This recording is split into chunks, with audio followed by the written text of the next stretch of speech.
서해안과 제주도에 대설특보가 내려진 가운데 내일까지 최대 20cm의 눈이 더 오겠습니다. 중부와 경북 북부 지역에 한파특보가 내려진 가운데 서울은 영하 12.6도까지 떨어지는 등 매서운 추위가 이어지겠습니다. 문재인 대통령이 초대 공수처장에 김진욱 헌법재판소 연구관을 지명하고 새 법무장관으로는 박범계 의원을 내정했습니다. 노영민 대통령 비서실장 후임으로는 유영민 전 과학기술정보통신부 장관이 유력한 걸로 알려졌습니다. 국내 코로나19 신규 확진자가 이틀 연속 1000명대를 기록한 가운데 영국 변이 바이러스에 감염된 확진자 2명이 추가로 확인됐습니다. 법무부는 오늘 교정시설 집단 감염과 관련해 종합대책을 발표합니다. 우리나라가 1000만 명분의 공급 계약을 맺은 아스트라제네카 백신의 면역 효과가 최대 80%에 이른다고 의약품 전문가가 밝혔습니다. 아스트라제네카 백신을 승인한 영국은 다음 달 4일부터 접종을 시작합니다. 네, 시청자 여러분, 올 한 해 모두 애 많이 쓰셨습니다. 2020년 어느덧 마지막 날을 맞게 됐습니다. 코로나19 기세가 여전히 매서운 가운데 곳곳에는 지금 눈이 내리고 있습니다. 이 눈이 어두웠던 지난 1년의 기억들 깨끗하게 덮어버리고 새로운 한 해를 열었으면 하는 바람을 가져봅니다. 오늘 눈 소식 먼저 광주 전남 상황부터 알아봅니다. 대설특보가 내려진 곳이 많은데요. 유승용 기자가 연결돼 있습니다. 유 기자, 어제까지는 일단 많이 내린 걸로 알고 있는데 밤사이 그리고 지금은 좀 어떻습니까? 네, 제가 나와 있는 곳은 KBS 광주총국 인근 도심인데요. 보시는 것처럼 지금은 눈이 그쳤습니다. 하지만 어제는 굉장히 많이 내린 상태였습니다. 어제 내린 눈이 얼어붙은 구간이 아직 많은데요. 아직 이른 시각이라 도로에 차량은 별로 없지만 바닥이 미끄러워 속도를 내기는 어려운 상태입니다. 현재 기온도 영하 8도까지 떨어진 상태여서 제설이 완전히 안 된 도로에선 출근 시간대에도 차량 운행에 지장이 많을 것으로 보입니다. 광주는 어제 오전부터 대설 경보가 발효 중인데요. 어젯밤과 오늘 새벽에도 전남 8개 시군에 대설 경보가 내려졌습니다. 전남 동부권을 제외한 대부분 지역에도 대설주의보가 발효 중입니다. 어제부터 내려 쌓인 눈의 양은 광주와 장성, 나주 등에서 15cm가 넘는데요. 그 밖의 지역도 10cm 안팎의 적설량을 기록하고 있습니다. 광주와 전남 지역은 내일까지 5에서 15cm의 눈이 더 내릴 것으로 예보됐는데요. 새해 일출 때마다 등산객이 몰리는 무등산은 내일까지도 입산이 통제될 것으로 보입니다. 어제 전남 고흥에선 눈길에 미끄러진 차량이 도로 아래로 추락해 운전자가 숨지는 등 광주 전남 곳곳에서 눈길 교통사고가 이어졌는데요. 도로가 언 구간이 많은 데다 눈이 더 내릴 것으로 예보된 만큼 운전에 각별히 주의하셔야겠습니다. 또 아침 최저 기온이 영하 10도 안팎까지 떨어지면서 매우 추운데요. 선별검사소 등 밖에서 일하시는 분들은 보온에 신경 쓰셔야겠습니다. 지금까지 광주 상무지구에서 KBS 뉴스 유승용입니다. 네, 전북 지역도 서해안을 중심으로 이틀째 많은 눈이 내리고 있습니다. 6개 시군에 대설특보가 발효 중이고 내일까지도 눈이 이어진다는데요. 전주 취재 기자를 연결해 보겠습니다. 이종환 기자, 밤에도 계속 내린 건가요? 네, 지금은 눈이 잠시 그쳤습니다. 밤사이 전북 지역에 서해안을 중심으로 많은 눈이 내렸는데요. 기온도 영하 10도 안팎까지 떨어진 데다 바람도 강하게 불어 체감온도는 더욱 낮아 매우 춥게 느껴지고 있습니다. 출근할 때 얼어붙은 도로에서 미끄러지지 않도록 사고에 주의하고 좀 더 따뜻한 옷을 입고 나가셔야 할 것 같습니다. 현재 순창과 정읍, 김제와 군산, 부안과 고창 등 6개 시군에는 대설경보가 발효 중이고 오전에는 남원과 전주, 익산과 임실, 완주 등 5개 시군에 대설 예비특보가 내려진 상태입니다. 지금까지 내린 눈의 양은 부안 줄포 30.6cm, 정읍 29.7, 부안 25.1, 고창 19.8cm 등입니다. 이번 눈은 새해 첫날인 내일까지 서해안 등을 중심으로 5에서 최대 15cm가량 더 내릴 것으로 예상됩니다. 새해 첫날 교통 안전은 물론 농작물과 시설하우스 등 피해에도 주의가 요구됩니다. 서해남부 해상에는 풍랑특보가, 서해안 지역에는 강풍주의보가 내려지면서 군산과 섬 지역을 오가는 여객선 4개 항로의 운항은 모두 중단됐습니다. 당분간 낮 기온이 예년보다 낮은 0도 안팎에 머무는 한파가 이어질 것으로 예상돼 건강관리에도 주의해야 합니다. 지금까지 전주에서 KBS 뉴스 이종환입니다. 네, 제주에도 폭설이 내렸고 설상가상으로 강추위까지 덮치면서 차량 운전자들이 아주 애를 먹었다고 합니다. 빙판길에 미끄러지는 버스를 시민들이 힘을 합쳐 멈춰 세우는 그런 진풍경이 벌어지기도 했습니다. 서병립 기자가 보도합니다. 빙판길로 변한 제주시의 한 언덕길. 비상등을 켠 시내버스 한 대가 슬금슬금 뒤로 미끄러져 내려가기 시작합니다. 이를 본 시민들이 하나둘 도로로 뛰어들어 버스를 붙잡아 보지만 속수무책으로 버스는 계속 밀려 내려갑니다. 급기야 뒤따르던 버스가 충돌을 피해보려고 하지만 이 버스마저 빙판길에서 바퀴가 헛돌더니 미끄러집니다. 어떡해.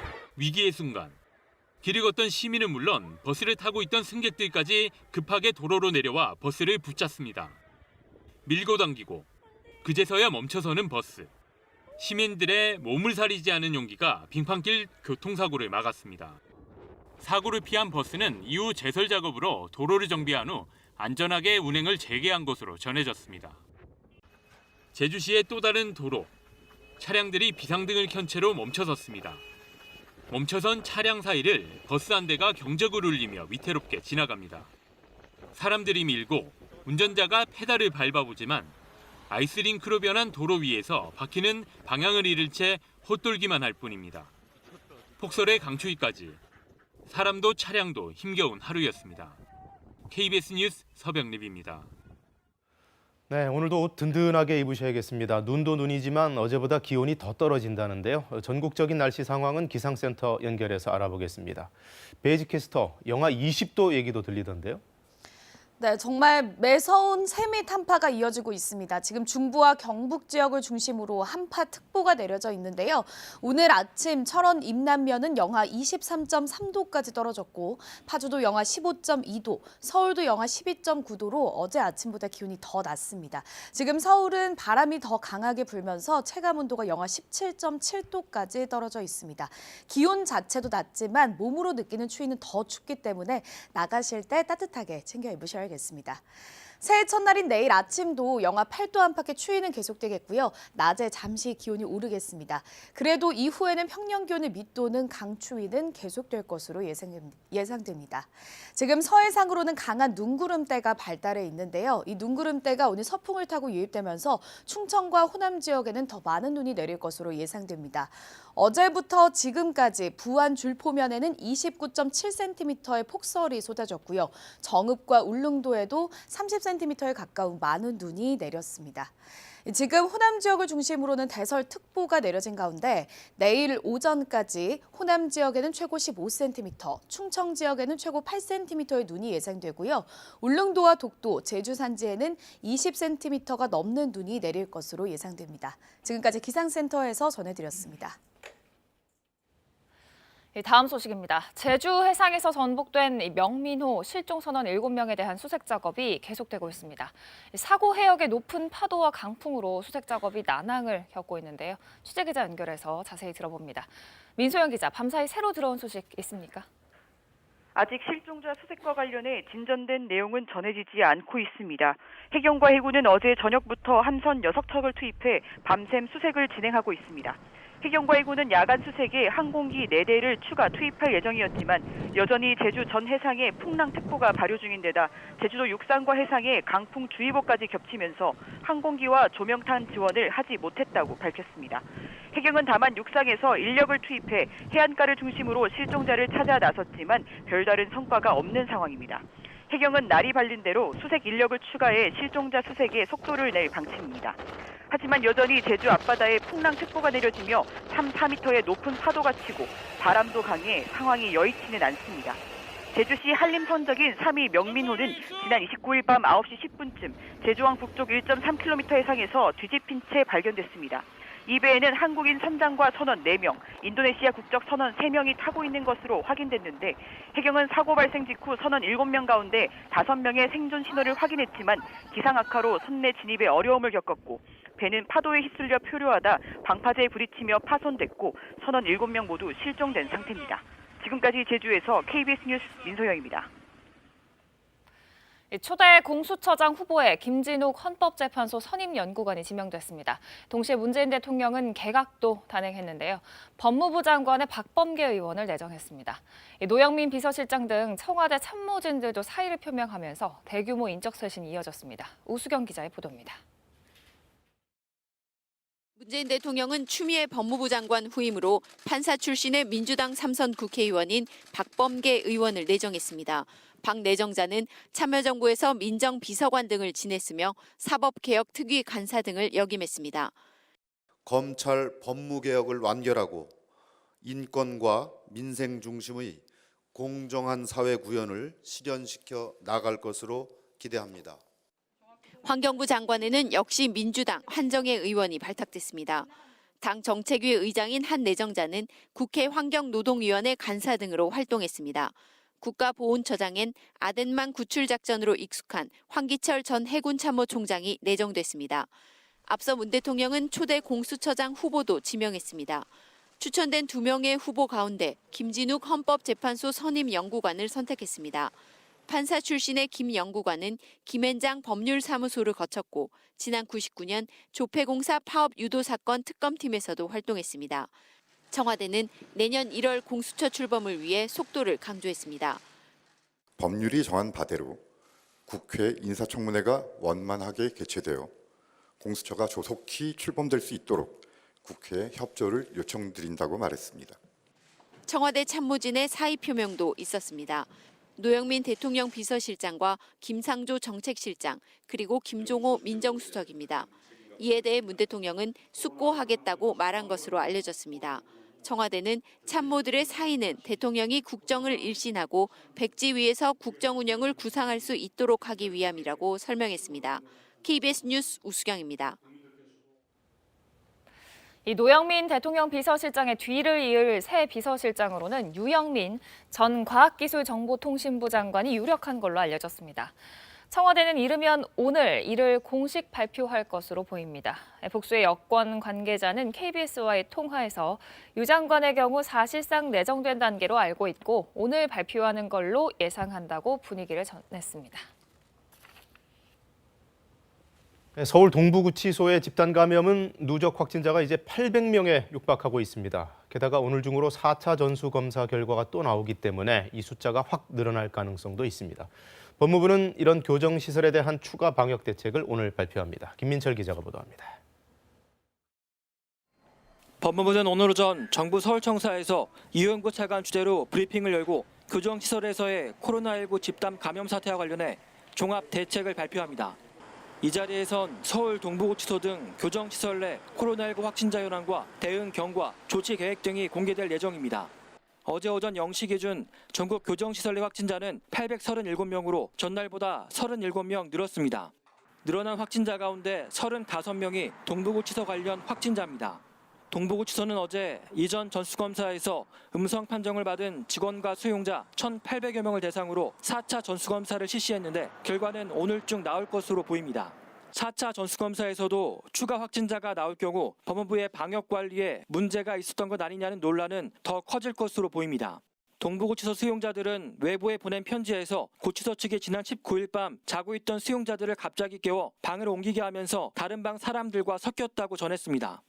확진자를 접촉했던 사람들과 비접촉자들을 나눠 다시 방을 배정하기 위해서였는데 이때 수용자 180명 정도가 강당에 한꺼번에 모여 몇 시간을 기다렸다고 주장했습니다. 한편 동부구치소는 코로나19 비확진 수용자들을 강원 북부교도소와 대구교도소 등으로 긴급 이송했습니다. 밀집도를 낮춰 코로나19 확산을 막기 위한 조치라고 법무부는 설명했습니다. KBS 뉴스 김민철입니다. 우리 정부가 선계약을 체결한 아스트라제네카 백신, 영국에서 어제 세계 최초로 사용 승인이 떨어졌는데요. 전문가들은 이 백신을 석 달 간격으로 접종할 때 면역 효과가 최대 80%까지 오른다고 설명했습니다. 베를린 유광석 특파원입니다.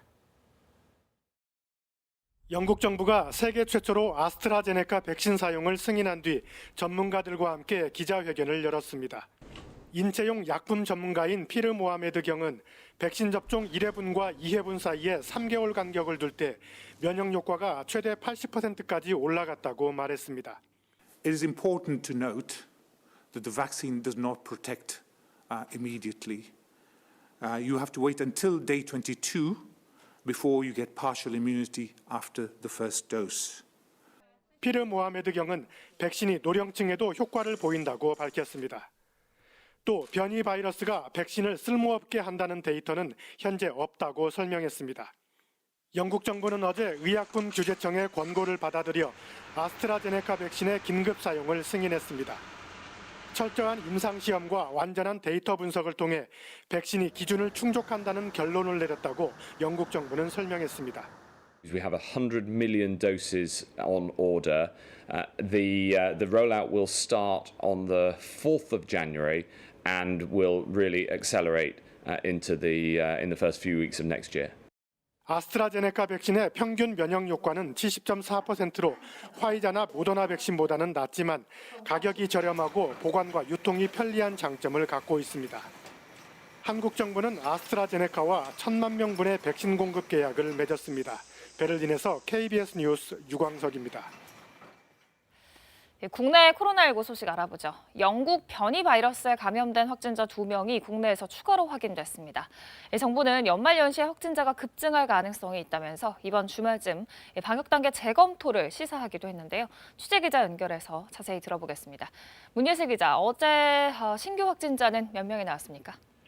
네, 어제 0시 기준 확진자가 이틀 연속 1,000명대를 기록했습니다. 어제 0시 기준 신규 확진자는 1,050명으로 국내 발생 1,025명에 해외 유입 25명을 기록했습니다.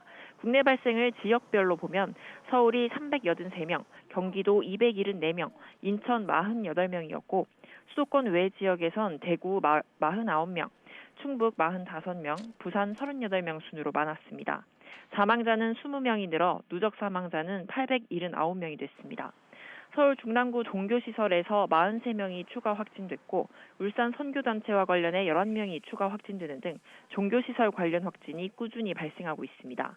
또 경기도 고양시 요양병원 누적 확진자가 105명에 이르고 전북 순창군 요양병원에서도 총 76명이 확진되는 등 요양병원 집단 감염도 이어지고 있습니다. 이 영국 변이 바이러스에 감염된 확진자가 추가로 나왔다고요? 네, 건강보험공단 일산병원에서 닷새 전 80대 남성이 코로나19 사후 확진 판정을 받았습니다. 지난 13일 영국에서 입국한 뒤 자가격리를 해오다 자택에서 쓰러져 사망한 뒤에 영국발 코로나19 변이 바이러스에 감염된 사실이 확인됐고요. 이 확진자의 가족 3명도 추가로 양성 판정을 받았는데 변이 여부를 확인할 전장 유전체 분석 결과는 다음 주 초에 나옵니다. 경기 고양시는 80대 남성이 쓰러졌을 때 도와준 주민 3명과 구급대원 4명, 그리고 남성의 가족과 접촉한 3명 등 10명을 밀접 접촉자로 분류해 자가격리했습니다.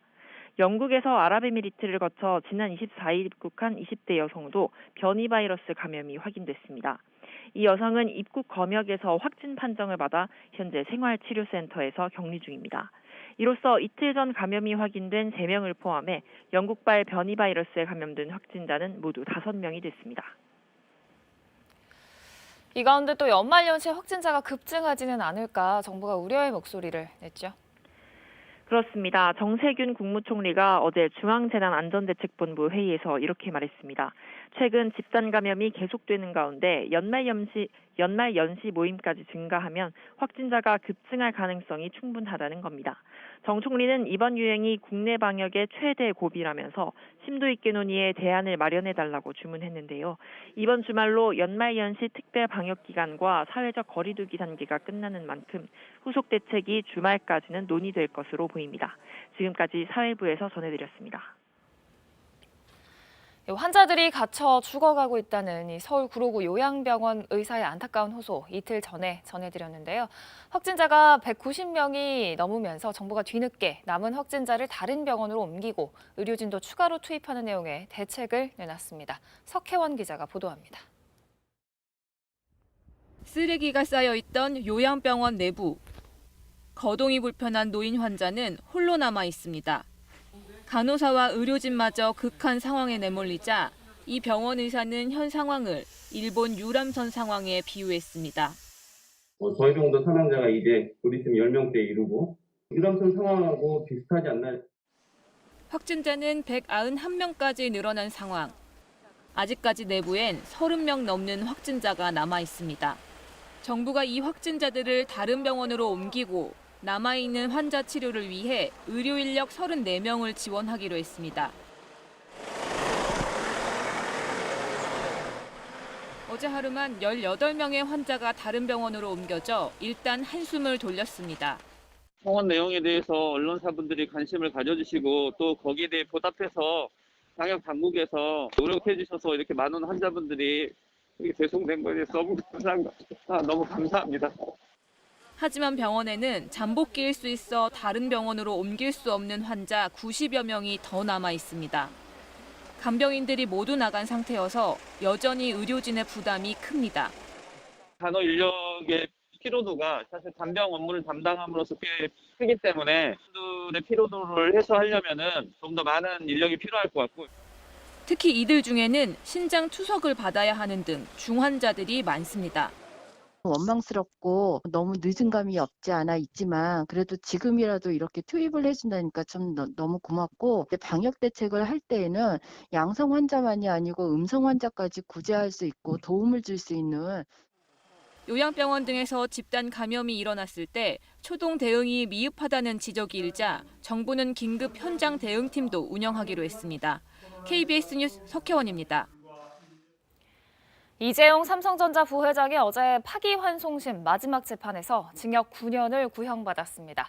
이 특검은 이 부회장이 사익을 위해 박근혜 전 대통령에 적극적으로 뇌물을 줬다고 강조했는데요. 이 부회장은 선처를 호소했습니다. 김채린 기자가 보도합니다. 국정농단 사건에 연루돼 4년 가까이 재판을 받아온 이재용 삼성전자 부회장. 어제 파기환송심 마지막 재판에 출석했습니다. 오늘 결심 공판 앞두고 심경이 어떠신가요? 특별검사는 이 부회장이 삼성그룹 경영권 승계라는 사익을 위해 회사 돈으로 뇌물을 마련했다고 강조했습니다. 이어 대법원의 파기 취지에 따르면 이 부회장이 박근혜 전 대통령 등에게 86억 원어치의 뇌물을 적극 제공한 점이 인정된다고 밝혔습니다. 특히 삼성이 정비한 준법감시제도는 유효한 재범 방지책이 될 수 없고 삼성의 경제적 공헌이 이 부회장의 방패막이가 돼선 안 된다고 강조했습니다. 그러면서 이 부회장에게 징역 9년을 선고해달라고 재판부에 요청했습니다. 이에 대해 변호인은 실형이 아닌 집행유예가 선고돼야 한다고 호소했습니다. 변호인은 이 부회장이 대통령의 강압에 못 이겨 수동적으로 뇌물을 준 것이라며 그 대가로 특혜를 받은 적이 없고 횡령했던 회사 돈도 변제했다고 밝혔습니다. 또 삼성 준법감시제도는 결코 보여주기식이 아니라며 이 부회장이 범행을 깊이 반성하고 있다고 주장했습니다. 이 부회장도 19분 동안의 최후 진술에서 과거로 돌아가는 일은 결코 없을 것이라며 삼성을 최고의 도덕성을 갖춘 회사로 만들겠다고 말했습니다. 아버지인 고 이건희 회장을 언급하며 울먹이기도 했습니다. 재판부는 다음 달 18일에 판결을 선고하기로 했습니다. KBS 뉴스 김채린입니다. 고 박원순 전 서울시장에 대한 성추행 고소가 준비 중이라는 사실이 여성단체와 국회의원을 통해 서울시에 전달된 걸로 검찰 조사 결과 드러났습니다. 박 전 시장은 사망 전 성추행 의혹에 대한 보고를 받고 이 파고는 넘기 힘들 것 같다고 밝힌 걸로 확인됐습니다. 전현우 기자의 보도입니다. 고 박원순 전 서울시장이 숨진 당일 오전, 고한석 당시 서울시 비서실장이 시장 공간에서 걸어 나옵니다. 고 전 실장은 당시 임순영 전 서울시 젠더특보가 성추행 관련 내용을 박 전 시장에게 알렸는지 몰랐다고 말했습니다. 젠더특보가 보고한 사실 알고 있으셨나요? 아니요. 모르고 있으셨나요? 네. 하지만 검찰 수사 결과 고 전 실장은 박 시장 사망 당일 새벽 젠더특보로부터 박 시장에게 관련 내용을 보고했다는 사실을 들은 것으로 드러났습니다. 박 시장에 대한 고소 예정 사실이 서울시로 전달된 경로는 여성단체와 국회의원이었습니다. 박 전 시장 사망 이틀 전 피해자 측 김재련 변호사는 고소장 제출 전 한 여성단체 대표에게 지원을 요청했습니다. 여성단체 대표는 이 사실을 또 다른 단체 대표에게 알렸고 이후 한 명을 더 거쳐 더불어민주당 남인순 의원에게까지 전달됐습니다. 이후 남 의원이 자신의 보좌관을 지냈던 임순영 서울시 젠더특보에게 연락했다는 게 검찰의 설명입니다. 성추행 의혹을 보고받은 뒤 박 전 시장의 구체적인 반응도 공개됐습니다. 검찰은 박 전 시장이 사망 전날 젠더특보의 보고를 받고 피해자와 문자를 주고받은 것이 있는데 문제를 삼으면 문제가 될 소지가 있다는 취지로 말했다고 설명했습니다. 사망 당일에는 이 파고는 내가 넘기 힘들 것 같다. 이 모든 걸 혼자 감당하기 버겁다는 말을 측근들에게 남긴 사실도 확인됐습니다. 검찰은 고소사실 유출 경위를 확인했지만 관련자들을 기소하지는 않았습니다. 성폭력특별법의 비밀준수 의무 위반 혐의는 수사기관에만 적용되기 때문입니다. 고소사실 유출 혐의로 고발된 청와대와 수사기관 관계자들은 혐의가 없다며 불기소 처분했습니다. 한편 피해자를 지원하는 여성단체들은 검찰 발표로 박 전 시장이 본인 행위가 성폭력일 수 있음을 알았다는 사실이 확인됐다며 2차 가해를 멈출 것을 촉구했습니다. KBS 뉴스 전현우입니다. 올해 마지막 날인 오늘도 세미 한파가 이어지고 있습니다. 중부와 경북 지역을 중심으로 한파특보가 발효 중인데요. 어제보다 기온이 더 떨어져 있습니다. 철원 임남면은 영하 23.3도, 파주는 영하 15.2도까지 떨어졌고요.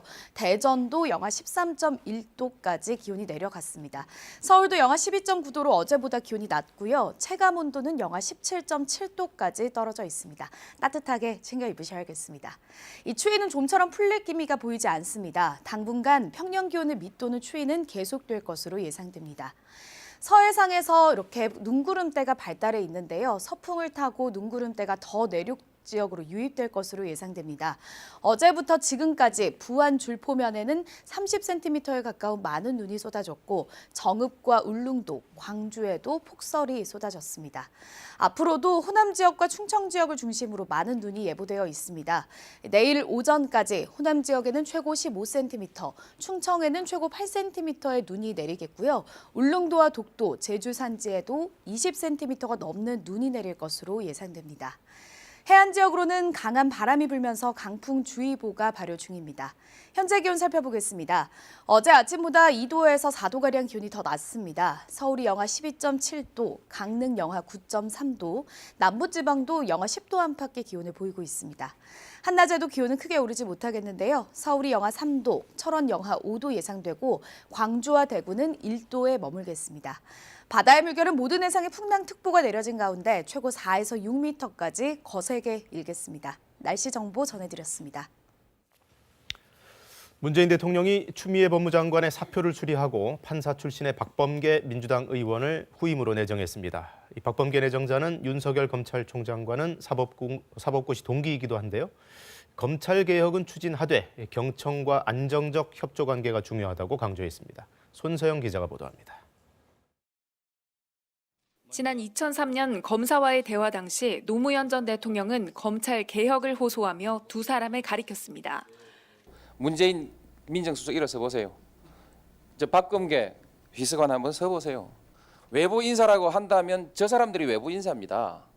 저 사람들이 정치한 사람입니까?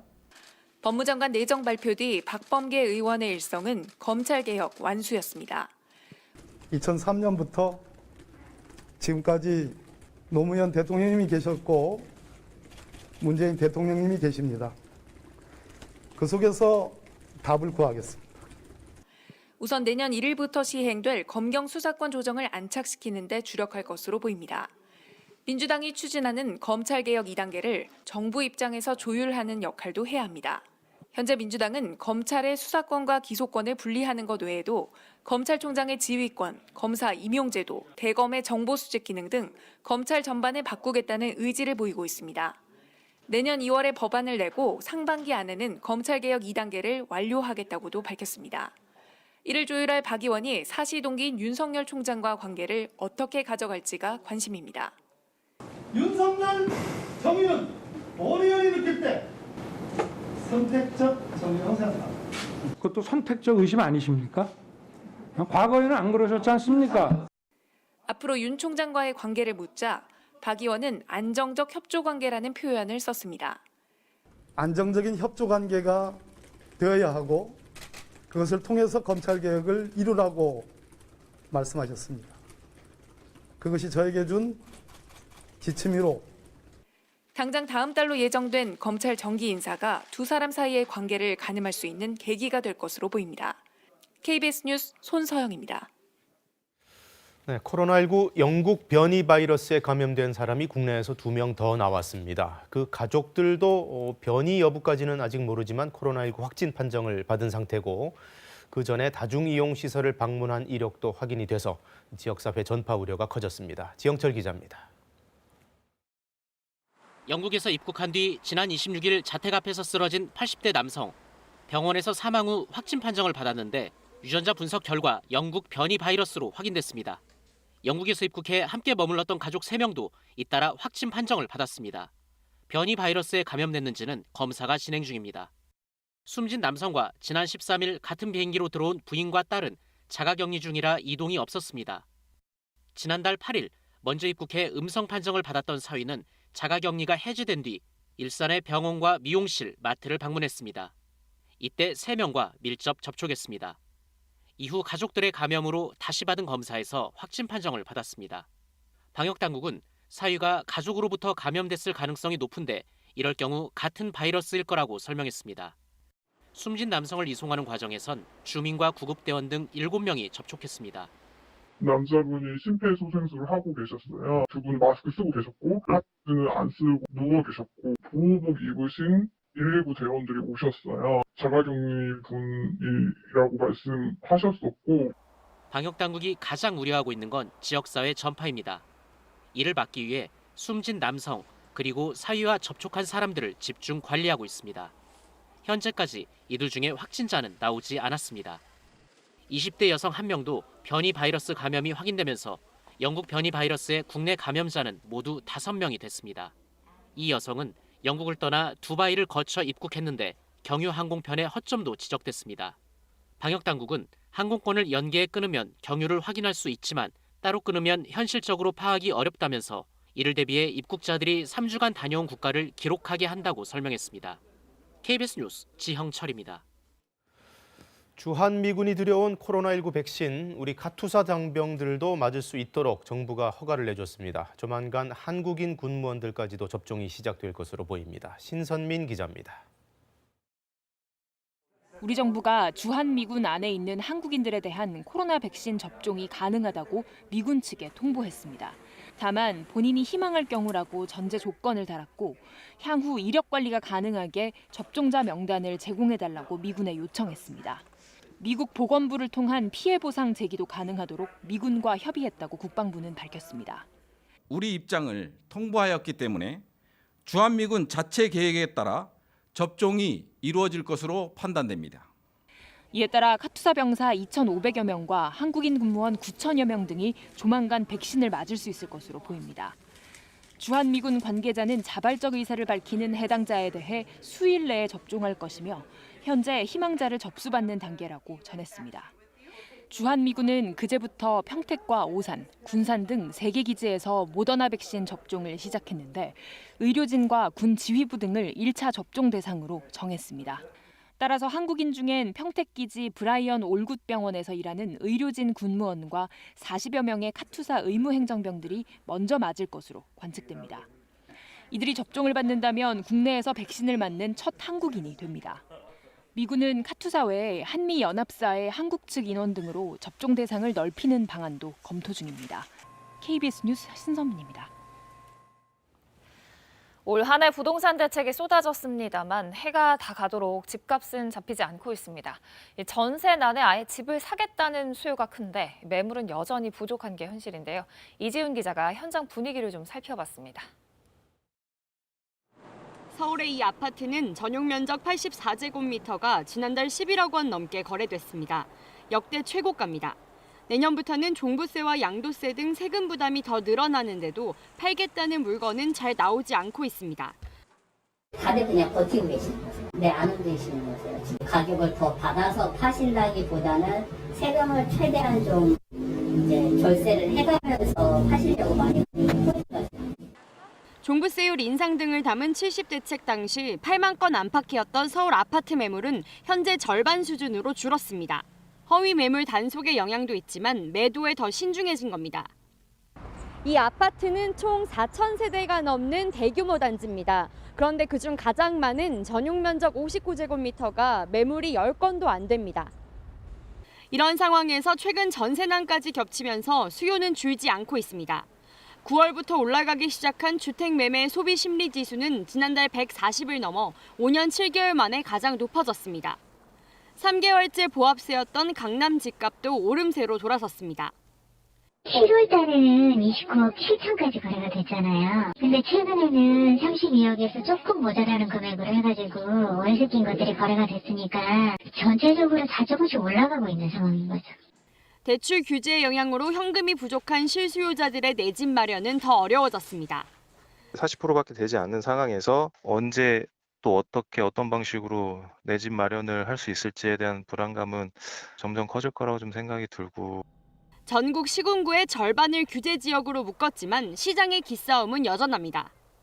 입주 물량이 줄어들고 전세난도 계속될 수 있어서 집값 불안은 계속될 것으로 예상이 되고요. 시중의 유동성이 부동산으로 쏠리지 않도록 분산하는 대책도 함께 나와야 될 것으로. 부동산 규제가 본격 적용되는 내년에 시장의 물량이 얼마나 나올지가 향후 집값 움직임의 중요 변수가 될 것으로 보입니다. KBS 뉴스 이지윤입니다. 고강도 규제로 다주택자들을 압박은 하는데 생각만큼 매물이 나오지는 않고 있죠. 그 이유를 이번에는 임재성 기자가 데이터 분석을 통해서 자세히 설명해 드립니다. 이 재건축과 관련한 대표적인 아파트죠. 이 서울 음마아파트에서 올해 주목할 만한 변화가 나타났습니다. 이 8월 말 기준으로 4,200여 세대의 등기부등본을 모두 떼서 분석한 결과입니다. 최근 20년 동안 이 아파트의 소유권 변동을 보면 평균 87%가 매매였습니다. 10건 중 9건 가까이가 사고 파는 거래였다는 얘기죠. 그런데 올해 이 매매 비율이 채 절반에도 못 미칩니다. 역대 가장 낮습니다. 이 매매를 대신한 건 바로 증여와 상속입니다. 이 비율이 55%까지 치솟아 매매보다 더 많아졌습니다. 10건 중 6건 가까이가 남에게 팔지 않고 그냥 가족에게 물려준 겁니다. 이 증여와 상속을 받은 나이를 봤더니 20세에서 39세, 그러니까 2030 세대가 56%로 가장 많았습니다. 이런 현상은 음마아파트만의 얘기가 아닙니다. 올해 전국 아파트 거래 현황입니다. 증여 비율이 계속 늘더니 하반기 들어서 눈에 띄게 급증했죠. 특히 7월에는 전달의 2배를 넘은 14,000여 건, 이 8월과 9월에도 각각 8,600여 건과 7,200여 건으로 전체 평균보다 많았습니다. 이 범위를 넓혀서 최근 5년을 따져봐도 올해가 가장 높습니다. 이유가 뭘까요? 월별 증여 현황과 정부의 부동산 정책 발표 시점을 비교해봤습니다. 이 부동산 규제 지역 강화책이 나온 6.17 대책, 그리고 종부세를 인상한 7.10 대책. 정부가 대책을 내놓은 직후마다 이렇게 증여가 급증한 걸 확인할 수 있습니다. 이 다주택자가 아파트를 팔 때 각종 부동산 규제로 양도세 부담이 커졌죠. 매매로 세금을 많이 낼 바에야 증여세나 상속세를 내더라도 가족에게 주겠다는 심리가 반영된 것으로 풀이됩니다. 물론 제대로 세금을 내고 증여나 상속한 것을 비판할 수는 없습니다. 다만 매매 물량 감소 등 증여가 급증한 데 따른 문제점을 정부는 주목하고 또 해결해야 합니다. 여기에 혹 증여 과정에 편법은 없었는지 면밀히 들여다보는 것도 정부가 꼭 해야 할 일입니다. KBS 뉴스 임재성입니다. 요양병원 등 집단 감염에 대해서 정부가 긴급 대응팀을 구성해 현장에서 신속히 대응하기로 했다고 앞서 전해드렸는데요. 관련해서 직접 자세히 설명했습니다. 또 현재 국내 3차 유행에 대해서는 뚜렷한 증가도 감소도 않는 정책이란 진단을 내렸는데 들어보시죠. 중수본 내에 긴급 현장 대응팀 3개 팀을 구성하여 운영하며 요양병원과 시설 내에서 집단 감염이 발생하는 경우 방대본 현장 대응팀과 합동으로 현장을 방문하여 신속한 소동 대응을 통해 확산과 피해를 최소화하고자 합니다. 이 병원에 대해서는 확진자는 얼마만큼 어디로 전원을 시키고 또 밀접 접촉자는 어떻게 관리를 하고 또한 병원에 있던 기존 인력으로 남아있는 환자들을 관리를 하는 것이 가능한지, 이분들이 어떤 의료 인력을 투입하는 것이 아니라 필요한 인력들, 장비들 이런 부분들이 같이 어떻게 지원이 되면 신속하게 이 부분들이 확산을 저지할 수 있을까라는 대응을 하기 위한 팀이다라고 그렇게 생각을 하시면 될 것 같습니다.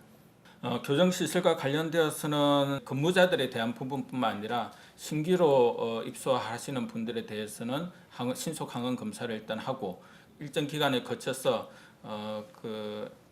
기존의 그 시설로 다시 이제 들어갈 때는 PCR 검사를 통해서 확진 감염 여부를 판단을 한 후에 들어가는 조치들을 지금 이제 하고 있다라는 이제 말씀을 드리고, 방역 수칙에 대한 부분뿐만 아니라 검사에 대한 부분들을 강화함으로써 추가적인 어떤 전파가 이루어질 수 있도록 하는 노력들이 이루어지고 있습니다. 1.78%까지 올라갔던 부분이 1.5%, 1.4%대까지 현재 떨어지고 있고, 지금 현재 최근 일주일 동안에는 1.4% 수준을 계속 유지를 하고 있는 것으로 알고 있습니다. 수도권에 환자 수가 많이 발생을 하고, 그중에 기저질환자, 고령의 환자들이 요양병원, 요양시설 등에서 많이 발생을 하고 있기 때문에 조금씩 올라갈 그런 가능성들은 있습니다만은 최근이라고 해서 특별하게 급격하게 높아진 그런 상황들은 아니다라는 말씀을 드립니다. 3차 유행이 생각보다는 계속 이제 길어지고 있는 상황들입니다. 증가 추세는 억제를 하고 있지만 그렇다고 해서 특별하게 뚜렷한 감소를 보이지 않는 이제 그런 이제 상황들로, 지금 현재는 마스크 착용, 손 씻기 등과 같은 개인 방역 수칙도 물론 중요하겠지만은 무엇보다 더 중요한 것은 접촉의 기회를 줄이는 것이 가장 중요하다고 판단을 하고 있습니다. 코로나19 관련 국제 소식 전해드립니다. 이스라엘에선 지난 20일부터 의료인과 고령층 등을 대상으로 대규모 코로나19 백신 접종이 시작됐는데요. 하지만 최근 이틀 연속으로 백신을 맞은 노인이 숨지는 사건이 발생해 당국이 조사에 나섰습니다. 현지 시각으로 어제 이스라엘 예루살렘에서 80대 남성이 코로나19 백신 접종 후 몇 시간 뒤에 숨졌다고 현지 언론이 보도했습니다. 보도에 따르면 88세의 남성은 이날 오후 화이자 백신을 맞고 집으로 돌아온 뒤에 쓰러졌고 응급실로 이송됐지만 결국 숨졌습니다. 병원 측은 숨진 남성이 만성적인 합병증을 앓아왔다고 전했는데요. 그의 사망 원인이 백신과 직접 연관됐는지는 아직 밝혀지지 않았습니다. 전날에도 이스라엘에선 75세 남성이 백신을 맞은 뒤 약 2시간 만에 자택에서 심장마비로 숨지는 일이 벌어졌는데요. 이스라엘 보건부는 일단 초기 조사에서 해당 남성의 사망과 백신 사이의 연관성은 보이지 않는다며 고인이 심장병과 암 등의 질환을 앓았다고 전했습니다. 호주 정부가 코로나19 방역 지침을 준수하지 않는 외국인 여행객의 비자를 취소하고 이들을 추방하겠다고 경고했습니다. 영국 BBC 등 외신에 따르면 지난 25일 시드니 동부 브론테 해변에서 수백 명의 젊은 여행객들이 마스크를 쓰지 않은 채 크리스마스 해변 파티를 벌였고 신고를 받고 출동한 경찰들에 의해 강제 해산됐는데요. 파티 참석자들의 상당수가 영국인 배낭여행족이었다는 목격담과 사진이 쏟아지면서 논란이 더욱 커졌습니다.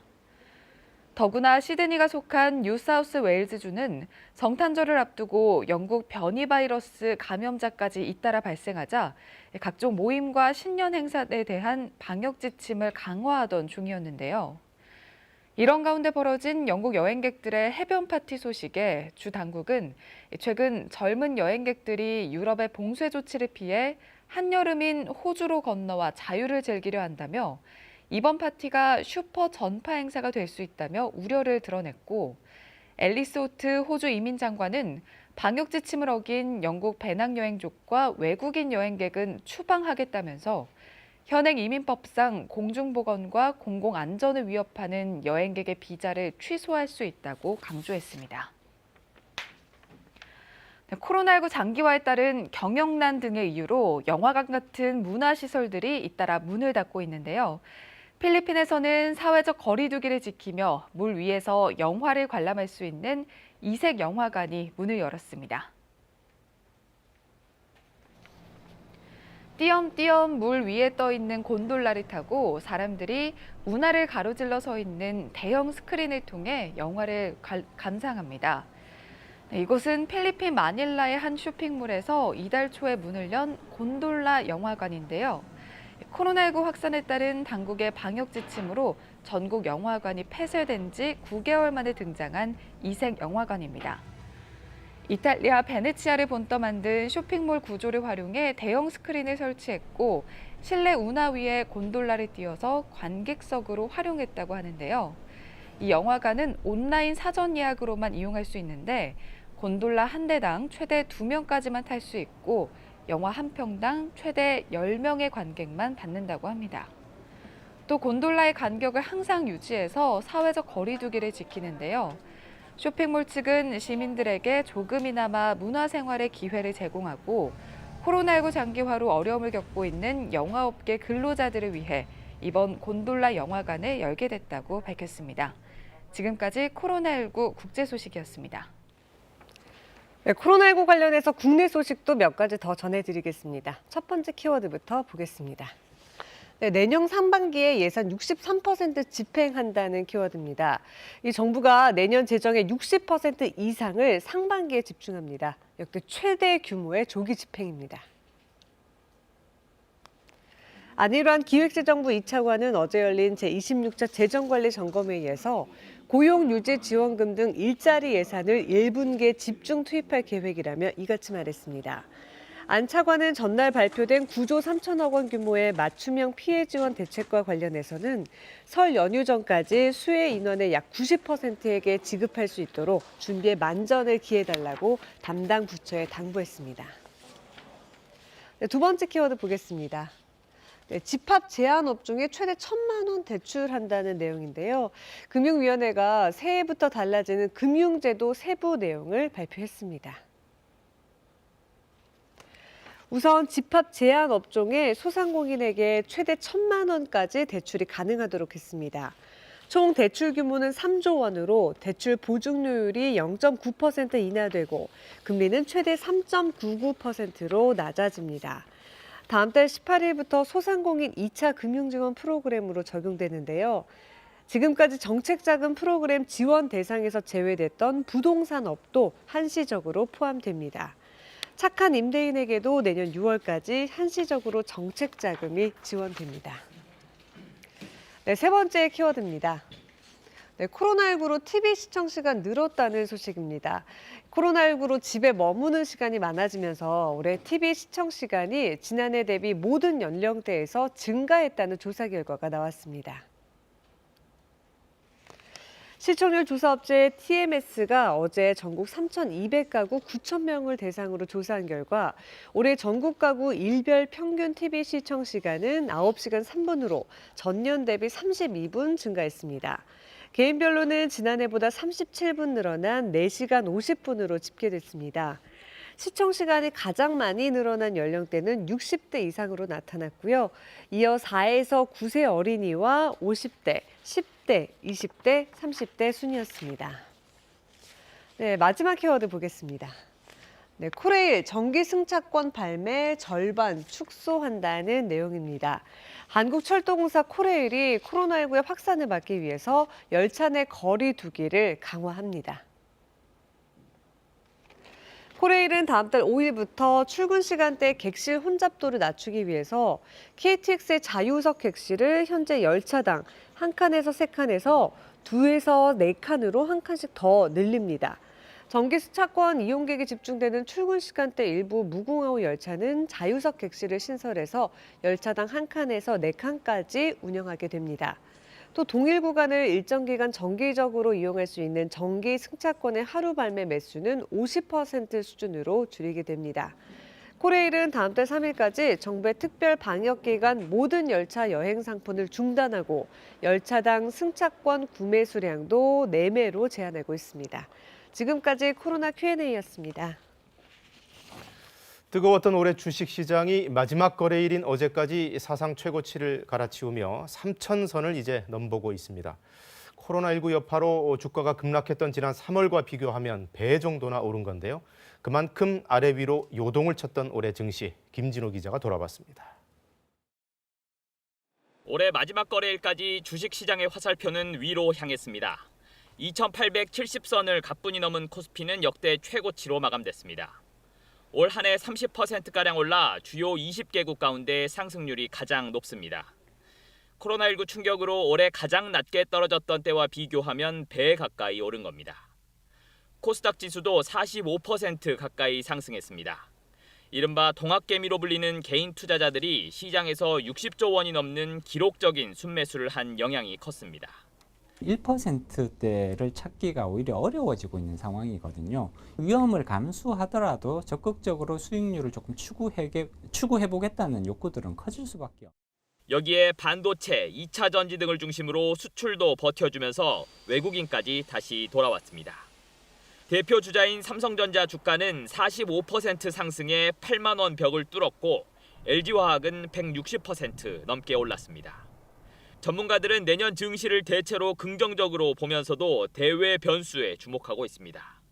미국의 경기 상황에 따라서 국내 수출 흐름이 바뀌기 때문에 그 부분에 대해서 계속적으로 체크를 해야 될 것으로 봅니다. 여기에 주식을 사려고 낸 빚이 19조 원을 넘어 역대 가장 많은 점도 부담으로 작용할 수 있습니다. KBS 뉴스 김진호입니다. 올해는 코로나19 때문에 굵직굵직한 외교 행사들도 그야말로 올스톱 됐는데요. 정부가 공을 들였던 한중일 정상회의도 결국은 연내 개최가 무산됐습니다. 강제징용 문제 등을 정상 간의 담판으로 풀어보려고 했던 구상도 벽에 부딪히고 말았습니다. 김경진 기자가 보도합니다. 올해 한중일 정상회의 의장국인 우리 정부는 올해가 가기 전 정상회의를 개최하려고 막판까지 공을 들였습니다. 한중일 정상회의 계기에 한일 정상회담을 열어 꽉 막힌 한일 관계를 정상 차원에서 풀어보자는 포석이었습니다. 일본 정권이 사활을 걸고 있는 내년 도쿄올림픽 때까지 전범 기업의 자산 현금화를 유예하는 방안 등도 거론됐습니다. 여당이 한 목소리를 냈고 회담을 해서 현안이 풀릴 수 있도록 하는 것, 이것도 지도자들의 역할이 아니겠습니까? 박지원 국정원장, 김진표 한일의원연맹 회장 등이 일본을 찾아 스가 총리에게 초청의 뜻을 전했습니다. 문재인 대통령도 다자회의에서의 각별한 인사로 관계 개선 의지를 전했습니다. 각국 정상 여러분, 특히 일본의 스가 총리님 반갑습니다. 그러나 스가 총리의 강경한 태도는 바뀌지 않고 있습니다. 韓国側でですね、ぜひいい環境づくりのためにですね、考え方を示してほしい。 한국의 의장국 지위는 내년에도 유지됩니다. 한중일 정상회의를 언제 여느냐가 관건일 텐데 바이든 정부 출범 이후에나 모색해 볼 수 있을 듯합니다. 내년 2월에 스가 총리와 바이든 대통령 간의 미 정상회담이 예정되어 있습니다. 이 과정에서 미국 측은 강력한 한일 관계 개선을 요구할 것으로 보입니다. 강제징용 배상 판결에 대한 입장차를 좁힐 수 있는지에 더해 한일 관계 개선을 요구하는 바이든 행정부의 목소리도 영향을 미칠 것으로 보입니다. KBS 뉴스 김경진입니다. 노동자의 안전을 책임진다는 산업안전보건공단이 노동자의 죽음을 희화하는 듯한 영상을 올려서 물의를 빚고 있습니다. 인터넷에 올린 교육 영상에서 산재 사고를 바보 같은 죽음이라고 묘사한 건데요. 사고의 책임을 전적으로 노동자에게 돌리는 듯한 안일한 인식을 또 드러냈습니다. 허효진 기자의 보도입니다. 산업안전보건공단 홈페이지입니다. 어제 오후 6개의 교육 영상이 올라왔습니다. 산업재해 유형에서 주의해야 할 점이라며 게시했는데 제목이 바보같이 죽는 방법입니다. 추락 바보같이 죽는 방법, 끼임 바보같이 죽는 방법, 질식 바보같이 죽는 방법. 하나같이 황당한 문구들입니다. 한 영상을 클릭해봤습니다. 높은 작업대에서 작업을 준비하던 노동자가 안전을 우려하는 동료에게 괜찮다고 말합니다. 아직 올라가면 안 될 것 같은데 괜찮겠어요? 괜찮아. 정 불어나면 뒤에 안전등이나 켜놔. 사고 원인을 노동자의 부주의 탓으로 돌리는 것처럼 보입니다. 앞찾기기에 대한 교육 영상도 크게 다르지 않습니다. 양손으로 눌러서 작업하려니 귀찮네. 역시 노동자의 잘못으로 사고가 난다는 인식을 드러냅니다. 하지만 예방법으로는 앞찾기기의 오작동이 나타나지 않도록 관리하고 기기 버튼의 설치 간격을 유지해야 한다고 설명합니다. 한 시민단체가 산재 사고의 탓을 노동자에게 돌린다며 항의하자 공단 측은 어제 오후 5시쯤 슬그머니 영상을 삭제했습니다. 산재 사망에 대한 노동자 책임을 강조하는 영상을 올린 것을 보면 실제로 그러한 부정적인 인식이 중대재해기업처벌법 정부안의 후퇴에 영향을 미친 것이 아닌가라고. 산업안전보건공단은 수년 전에도 산재 사고를 우스꽝스럽게 묘사해 물의를 빚은 적이 있습니다. 공단 측은 이에 대해 제작 의도와는 다르게 적절하지 않은 제목으로 심려를 끼쳐 죄송하다고 사과했습니다. 모든 국민이 안전하게 일할 수 있는 사회를 만들겠다. 안전보건공단이 밝히고 있는 핵심 가치입니다. KBS 뉴스 허유진입니다. 문재인 대통령에 대한 명예훼손 혐의 등으로 기소된 전광훈 사랑제일교회 목사가 1심에서 무죄를 선고받았습니다. 재판부는 간첩, 공사나 같은 발언이 명예훼손은 아니라고 봤는데요. 앞서 다른 건에 대한 판단과는 달라서 항소심에서 쟁점이 될 걸로 보입니다. 최유경 기자가 보도합니다. 전광훈 목사는 지난 4.15 총선을 앞두고 광화문 집회 등에서 자유우파 정당을 지지해달라고 호소했습니다. 내년 4월 15일에 총선에서 자유우파 정당들이 합하여 우리가 3분의 2 200석을 해야 되는 것입니다. 문재인 대통령을 간첩이라고 부르고 공산화를 시도했다고 말하기도 했습니다. 이에 검찰은 전 목사를 사전 선거운동과 명예훼손 혐의로 구속 기소했습니다. 하지만 1심 법원의 결론은 무죄였습니다. 재판부는 전 목사가 말한 자유우파 정당이 당시 있었던 30여 개 정당 가운데 어떤 정당을 뜻하는지 모호하고 개별 후보자도 특정되지 않았다며 선거운동으로 볼 수 없다고 판단했습니다. 문 대통령에 대한 발언 역시 정치적 성향을 비판하는 의견 또는 과장된 말 정도로 보인다며 명예훼손이 아니라고 봤습니다. 재판부는 특히 공인의 정치적 이념에 대한 검증은 더 자유로워야 한다고 강조했습니다. 헌법에서 얘기하는 표현의 자유, 그다음 정치적 자유에 대한 부분을 명확히 선언한 아주 의미 있는 판단이라고 생각될 것입니다. 그런데 앞서 문 대통령을 공산주의자라고 표현해 기소된 고영주 전 방송문화진흥회 이사장은 지난 8월 2심에서 징역형의 집행유예를 선고받았습니다. 당시 재판부는 공산주의자라는 표현이 단순한 의견이 아닌 구체적인 사실적시라고 봤는데 이번에 전 목사 재판부는 공산주의라는 확정적 개념이 존재하는지조차 의문이라며 완전히 다른 판단을 내놨습니다. 이에 따라 검찰이 항소할 경우 대통령에 대한 명예훼손 혐의는 2심에서 핵심 쟁점이 될 것으로 보입니다. KBS 뉴스 최혜경입니다. 마약류를 대거 밀반입한 태국인 수십 명이 검거됐습니다. 무려 5만 4천여 명이 투약할 수 있는 분량이 외국인 노동자들 사이에서 은밀하게 거래됐습니다. 송국혜 기자의 보도입니다. 태국에서 밀반입된 합성 마약류, 속칭 야바입니다. 복용하면 피해 망상 등을 일으키는 향정신성 의약품입니다. 최근 1년 가까이 충북 보은과 음성, 진천의 산업단지 일대에서 몰래 거래된 것들입니다. 일부 태국인 노동자들이 밀수 조직을 만들어 공장이나 기숙사, 외국인 클럽 등에서 판매한 것으로 확인됐습니다. 공업지역 이런 시설 지역에서 많은 산업적 근로자들이 야바를 사용하고 있는 실정입니다. 검찰은 태국인 마약 조직 3곳을 적발해 27명을 검거하고 이 가운데 11명을 구속 기소했습니다. 필로폰까지 합쳐 이들이 들여온 마약류는 모두 1.6kg, 시가 19억 3천여만 원 상당으로 5만 4천여 명이 투약할 수 있는 양입니다. 검찰은 알약 형태로 위장된 마약이 국제 우편물로 밀반입돼 외국인 노동자들에게 판매됐다고 밝혔습니다. 한국은 인터넷, 택배, 은행 제도가 매우 발달한 국가거든요. 이런 시스템을 악용한 마약류 밀거래가 증가하고 있습니다. 이런 외국인 마약 범죄자는 2015년 640여 명에서 지난 10월 말 1,300여 명으로 5년여 만에 2배 이상 늘었습니다. 외국 마약류 유입 차단과 유통 방지 대책 마련이 시급한 이유입니다.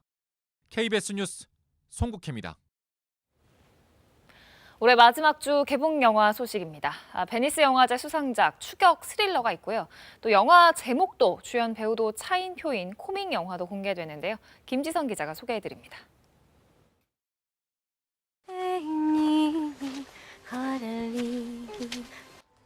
19세기 영국의 식민지 호주.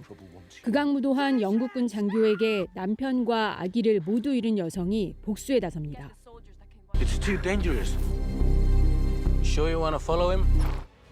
피 맺힌 한이 서린 여성의 내면과 공포를 쫓고 쫓기는 스릴러 형식으로 담았습니다. 폭력의 희생자이자 인종차별주의자였던 여성이 흑인 토착민의 아픔에 공감하고 두 희생자가 연대하는 과정을 그려 단순한 피해 복수극 그 이상의 메시지를 던집니다. 75회 베니스 영화제에서 심사위원 특별상을 받은 작품입니다. 차인표 이거잖아요. 보여주세요. 반듯하고 잘생긴 26년차 배우 차인표가 작정하고 망가집니다. 영화 제목도 배우도 차인표입니다. 왕년의 대스타였지만 지금은 정체기를 겪고 있는 배우가 전성기 영예를 되찾기 위해 고군분투하는 과정을 그린 코미디입니다. 5년 전엔 이 영화를 거절했던 차인표는 자신의 이미지를 깨기 위해 출연을 결심했다고 합니다. 기타리스트와 기자의 사랑 이야기입니다. 도쿄, 파리, 마드리드를 오가는 중년의 로맨스에 음악이 어우러집니다. 일본의 톱스타들이 대거 출연해 화제를 모았습니다. KBS 뉴스 김지선입니다. 서해안과 제주도에 대설특보가 내려진 가운데 내일까지 최대 20cm의 눈이 더 오겠습니다. 중부와 경북 북부 지역에 한파특보가 내려진 가운데 서울은 영하 12.6도까지 떨어지는 등 매서운 추위가 이어지겠습니다. 문재인 대통령이 초대 공수처장에 김진욱 헌법재판소 연구관을 지명하고 새 법무장관으로는 박범계 의원을 내정했습니다. 노영민 대통령 비서실장의 후임으로는 유영민 전 과학기술정보통신부 장관이 유력한 걸로 알려졌습니다. 국내 코로나19 신규 확진자가 이틀 연속 1000명대를 기록한 가운데 영국 변이 바이러스에 감염된 확진자 2명이 추가로 확인됐습니다. 법무부는 오늘 교정시설 집단 감염과 관련해 종합대책을 발표합니다. 우리나라가 1000만 명분의 공급 계약을 맺은 아스트라제네카 백신의 면역 효과가 최대 80%에 이른다고 의약품 전문가가 밝혔습니다. 아스트라제네카 백신을 승인한 영국은 다음 달 4일부터 접종을 시작합니다. 2020년의 마지막 날 곳곳에 눈이 내리고 있습니다. 이 깨끗한 눈으로 코로나19라는 역병도 좀 덮였으면 좋겠다 상상을 해보게 되는데요. 먼저 지금 이 시각 대설특보가 내려진 지역들 연결해 보겠습니다. 우선 광주로 가봅니다. 유승용 기자, 어제 2년 만에 대설 경보가 내려졌는데 오늘 아침에는 좀 멈칫하는 분위기입니까? 네, 제가 나와 있는 곳은 KBS 광주총국 인근 도로변인데요. 보시는 것처럼 지금은 눈이 그친 상태입니다. 하지만 어제 내린 눈이 아직 많이 쌓여 있습니다. 도로 상황도 좋지 않은데요. 시간이 지날수록 조금씩 차량이 늘고 있는데 미끄러운 구간이 많아 제속도를 내지는 못하고 있습니다. 현재 기온도 영하 8도까지 떨어진 상태여서 제설이 완전히 안 된 도로에선 출근 시간대에도 차량 운행에 지장이 많을 것으로 보입니다. 광주는 어제 오전부터 대설 경보가 발효 중인데요. 어젯밤과 오늘 새벽에도 전남 8개 시군으로 대설 경보가 확대됐습니다. 전남 동부권을 제외한 전남 그 밖의 지역에도 대설 주의보가 발효 중입니다. 어제부터 내려 쌓인 눈의 양은 광주와 장성, 나주 등에서 15cm가 넘는데요. 그 밖의 지역도 10cm 안팎의 적설량을 기록하고 있습니다. 광주와 전남 지역은 내일 낮까지 5에서 15cm의 눈이 더 내릴 것으로 예보됐는데요. 새해 일출 때마다 등산객이 몰리는 무등산도 내일까지 입산이 통제될 것으로 보입니다. 어제 전남 고흥에선 눈길에 미끄러진 차량이 도로 아래로 추락해 운전자가 숨지는 등 곳곳에서 눈길 교통사고가 이어졌는데요. 도로가 언 구간이 많은 데다 눈이 더 내릴 것으로 예보된 만큼 운전에 각별히 주의하셔야겠습니다. 또 아침 최저기온이 영하 10도 안팎까지 떨어진 곳이 많았는데요. 선별검사소 등 밖에서 일하는 분들은 보온에 신경 쓰셔야겠습니다. 지금까지 광주 상무지구에서 KBS 뉴스 유승용입니다. 전북도 곳곳에 대설특보가 여전히 발효 중입니다. 새해 첫날인 내일까지도 상당히 많은 적설량이 이어질 거라는데요. 이번에는 전주 취재기자 전화로 연결하겠습니다.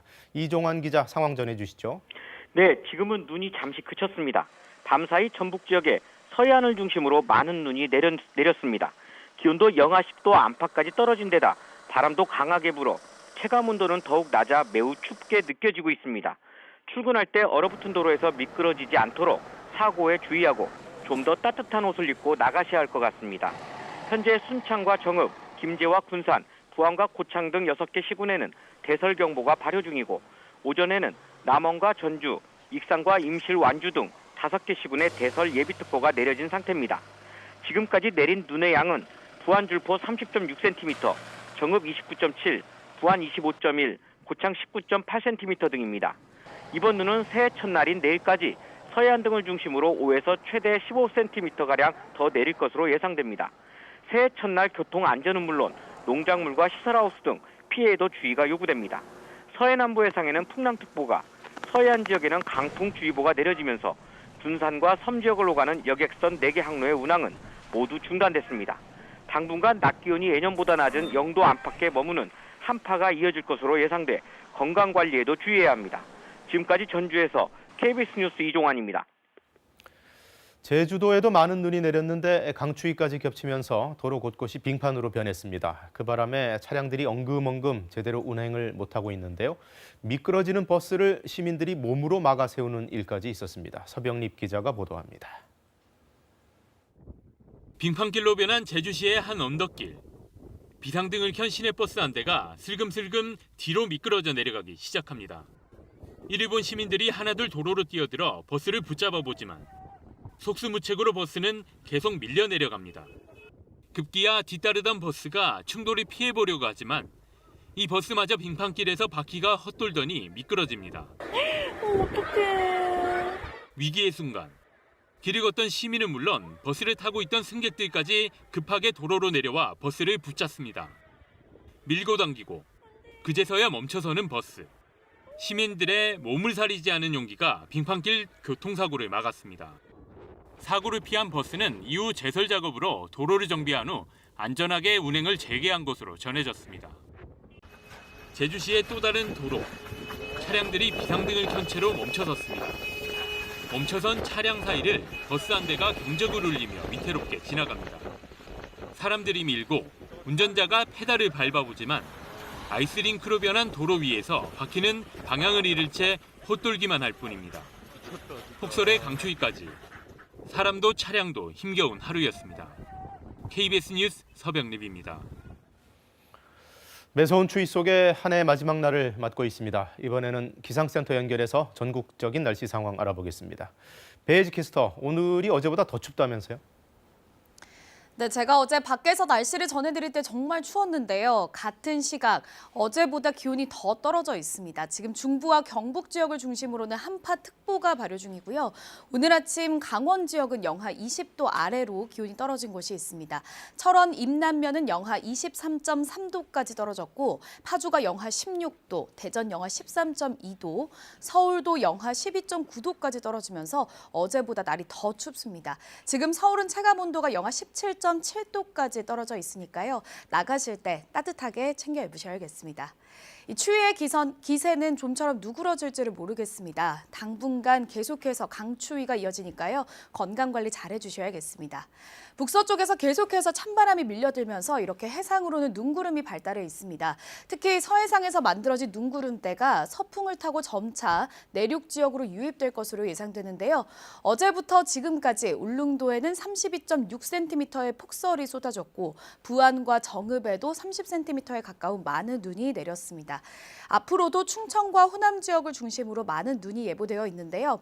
내일 오전까지 호남 지역에는 5에서 최고 15cm, 충청 지역에는 최고 8cm의 눈이 예상됩니다. 울릉도와 독도, 또 제주 산지에는 20cm가 넘는 눈이 더 내릴 것으로 예상됩니다. 오늘 해안 지역에는 강풍주의보가 발효 중이고요. 동해안 지역은 대기가 건조한 만큼 화재 예방에도 유의하셔야겠습니다. 날씨 전해드렸습니다. 다음 소식입니다. 제주 해상에서 전복된 명민호 실종 선원 7명에 대한 수색 작업이 계속되고 있습니다. 사고 해역의 높은 파도와 강풍으로 수색 작업이 난항을 겪고 있는데요. 취재기자 연결해서 자세히 들어봅니다. 민소연 기자, 그 사이에 새로 들어온 소식 있나요? 아직 실종자 수색과 관련해 진전된 내용은 전해지지 않고 있습니다. 해경과 해군은 어제 저녁부터 함선 6척을 투입해 밤샘 수색을 진행하고 있는데요. 야간 수색에 항공기 4대를 추가 투입할 예정이었지만 제주 전 해상에 계속 풍랑특보가 발효 중인 데다 제주도 육상과 해상에 강풍주의보까지 겹치면서 항공기와 조명탄 지원을 하지 못했다고 밝혔습니다. 해경은 다만 육상에서 인력을 투입해 해안가를 중심으로 실종자를 찾아 나섰는데 별다른 성과가 없는 상황입니다. 해경은 날이 밝으면서 수색 인력을 추가해 실종자 수색에 속도를 낼 예정입니다.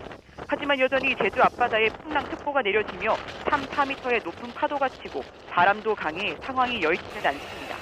제주시 한림 선적인 3위 명민호는 지난 29일 밤 9시 10분쯤 제주항 북쪽 1.3km 해상에서 뒤집힌 채 발견됐습니다. 이 배에는 한국인 선장과 선원 4명, 인도네시아 국적 선원 3명이 타고 있는 것으로 확인됐는데 해경은 사고 발생 직후 선원 7명 가운데 5명의 생존 시설을 확인했지만 기상 악화로 선내 진입에 어려움을 겪었고 배는 파도에 휩쓸려 표류하다 방파제에 부딪히며 파손됐고 선원 7명 모두 실종된 상태입니다. 지금까지 제주에서 KBS 뉴스 민소영입니다. 초대 공수처장 후보에 김진욱 헌법재판소 선임연구관이 지명됐습니다. 동시에 문재인 대통령은 개각도 단행했는데요. 법무부 장관의 박범계 의원을 내정했습니다. 노영민 비서실장 등 청와대 참모진들도 사의를 표명하면서 대규모 인적 쇄신이 이어졌습니다. 우수경 기자가 보도합니다. 문재인 대통령은 추미애 법무부 장관 후임으로 판사 출신의 민주당 3선 국회의원인 박범계 의원을 내정했습니다. 박 내정자는 참여정부에서 민정비서관 등을 지냈으며 사법개혁 특위 간사 등을 역임했습니다. 검찰 법무개혁을 완결하고 인권과 민생 중심의 공정한 사회 구현을 실현시켜 나갈 것으로 기대합니다. 환경부 장관에는 역시 민주당 한정혜 의원이 발탁됐습니다. 당 정책위 의장인 한 내정자는 국회 환경노동위원회 간사 등으로 활동했습니다. 국가보훈처장엔 아덴만 구출작전으로 익숙한 황기철 전 해군참모총장이 내정됐습니다. 앞서 문 대통령은 초대 공수처장 후보도 지명했습니다. 추천된 2명의 후보 가운데 김진욱 헌법재판소 선임연구관을 선택했습니다. 판사 출신의 김 연구관은 김앤장 법률사무소를 거쳤고 지난 99년 조폐공사 파업 유도 사건 특검팀에서도 활동했습니다. 청와대는 내년 1월 공수처 출범을 위해 속도를 강조했습니다. 법률이 정한 바대로 국회 인사청문회가 원만하게 개최되어 공수처가 조속히 출범될 수 있도록 국회에 협조를 요청드린다고 말했습니다. 청와대 참모진의 사의 표명도 있었습니다. 노영민 대통령 비서실장과 김상조 정책실장 그리고 김종호 민정수석입니다. 이에 대해 문 대통령은 숙고하겠다고 말한 것으로 알려졌습니다. 청와대는 참모들의 사의는 대통령이 국정을 일신하고 백지 위에서 국정 운영을 구상할 수 있도록 하기 위함이라고 설명했습니다. KBS 뉴스 우수경입니다. 노영민 대통령 비서실장의 뒤를 이을 새 비서실장으로는 유영민 전 과학기술정보통신부 장관이 유력한 걸로 알려졌습니다. 청와대는 이르면 오늘 이를 공식 발표할 것으로 보입니다. 복수의 여권 관계자는 KBS와의 통화에서 유 장관의 경우 사실상 내정된 단계로 알고 있고 오늘 발표하는 것으로 예상한다고 분위기를 전했습니다. 코로나19 소식입니다. 영국 변이 바이러스에 감염된 2명이 국내에서 추가로 나왔습니다. 지역사회 전파도 우려되는 상황인데요. 영국에서 들어와서 숨진 뒤에 확진 판정을 받은 남성의 가족이 확진되기 전 격리 해제 기간에 다중이용시설들을 방문한 사실이 확인됐습니다. 지영철 기자입니다. 영국에서 입국한 뒤 지난 26일 자택 앞에서 쓰러진 80대 남성. 병원에서 사망 후 확진 판정을 받았는데 유전자 분석 결과 영국 변이 바이러스로 확인됐습니다. 영국에서 입국해 함께 머물렀던 가족 3명도 잇따라 확진 판정을 받았습니다. 변이 바이러스에 감염됐는지는 검사가 진행 중입니다. 숨진 남성과 지난 13일 같은 비행기로 들어온 부인과 딸은 자가격리 중이라 이동이 없었습니다. 지난달 8일 먼저 입국해 음성 판정을 받았던 사위는 자가격리가 해제된 뒤 일산의 병원과 미용실, 마트를 방문했습니다. 이때 3명과 밀접 접촉했습니다. 이후 가족들의 감염으로 다시 받은 검사에서 확진 판정을 받았습니다. 방역당국은 사위가 가족으로부터 감염됐을 가능성이 높은데 이럴 경우 같은 바이러스일 거라고 설명했습니다. 숨진 남성을 이송하는 과정에선 주민과 구급대원 등 7명이 접촉했습니다. 남자분이 심폐소생술을 하고 계셨어요. 두 분 마스크 쓰고 계셨고 마스크는 안 쓰고 누워 계셨고 보호복 입으신 119 대원들이 오셨어요. 자가격리 분이라고 말씀하셨었고.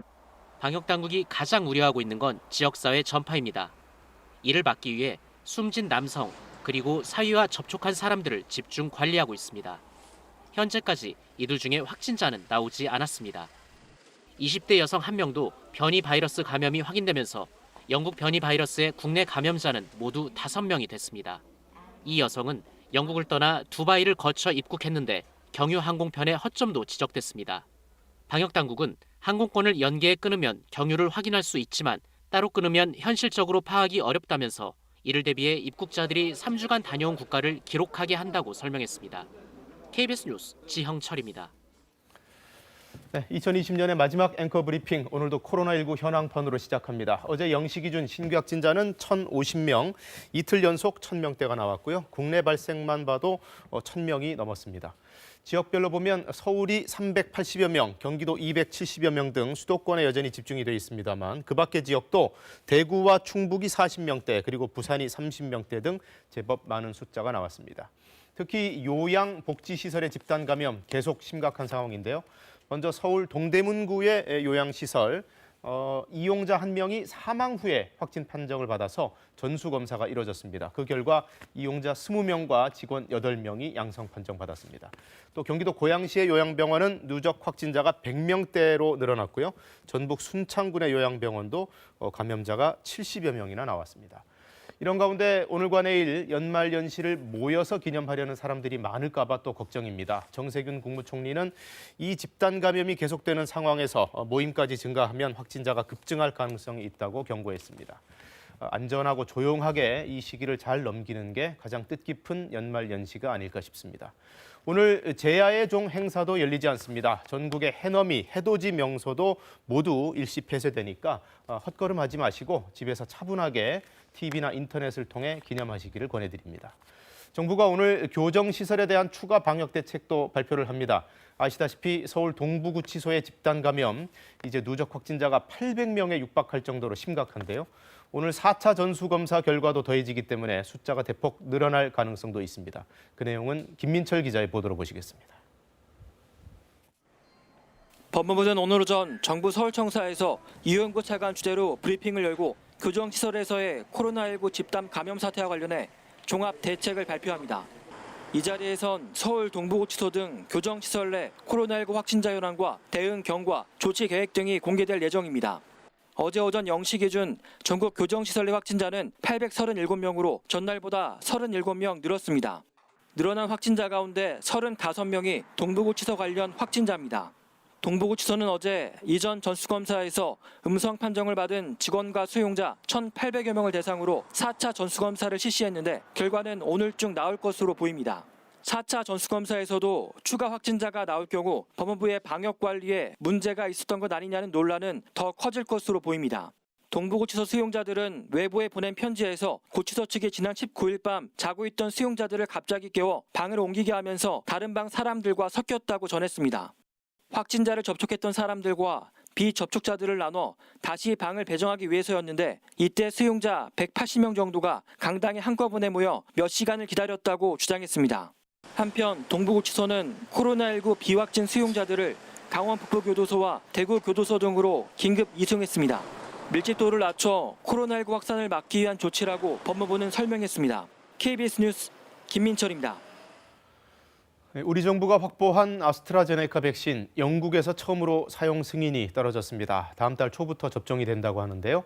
석 달 간격으로 접종을 하는 게 효과를 극대화한다고 합니다. 유광석 특파원이 베를린에서 전해왔습니다.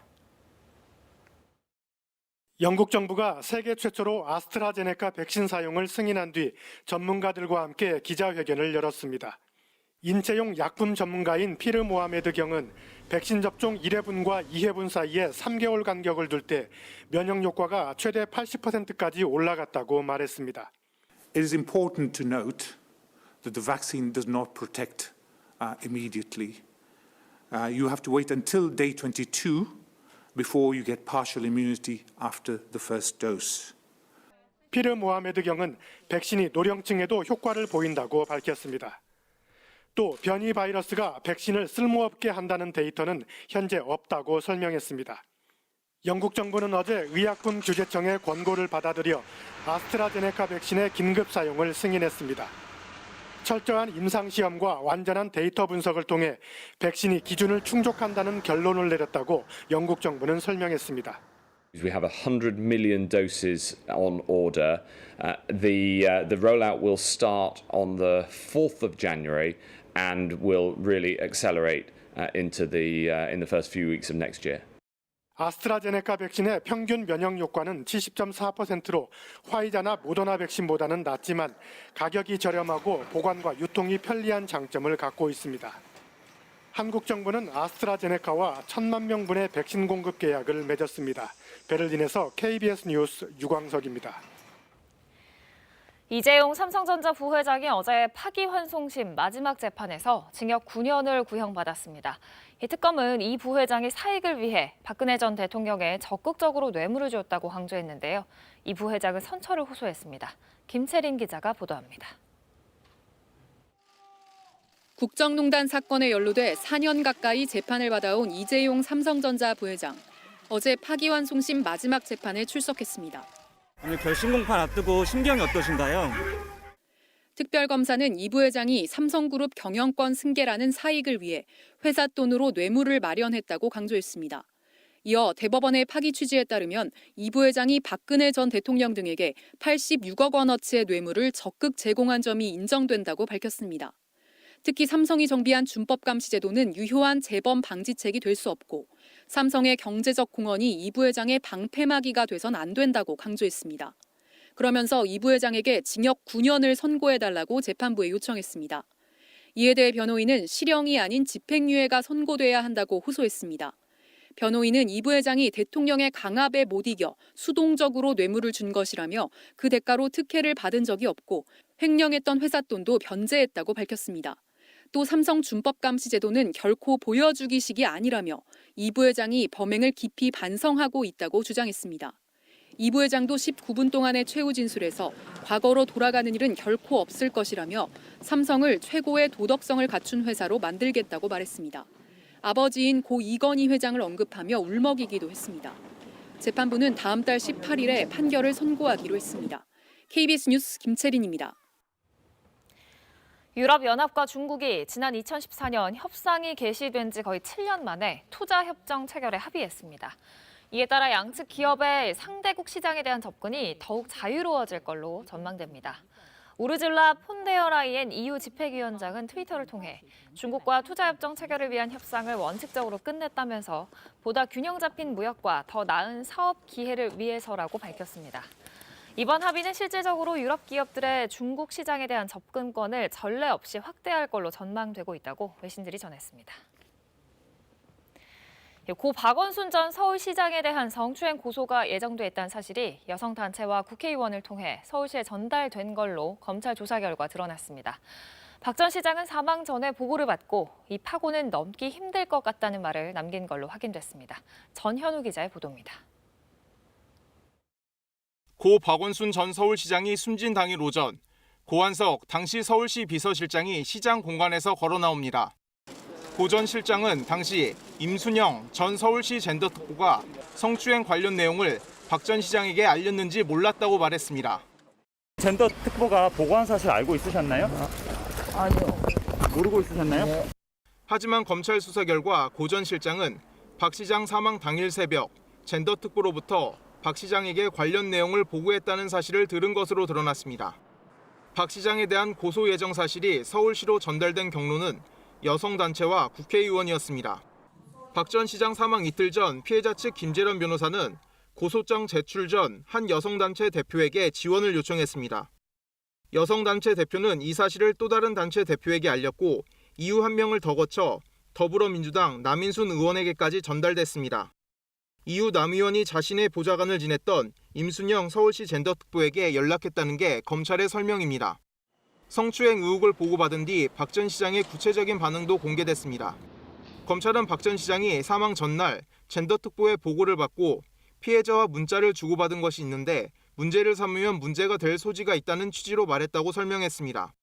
사망 당일에는 이 파고는 내가 넘기 힘들 것 같다. 이 모든 걸 혼자 감당하기 버겁다는 말을 측근들에게 남긴 사실도 확인됐습니다.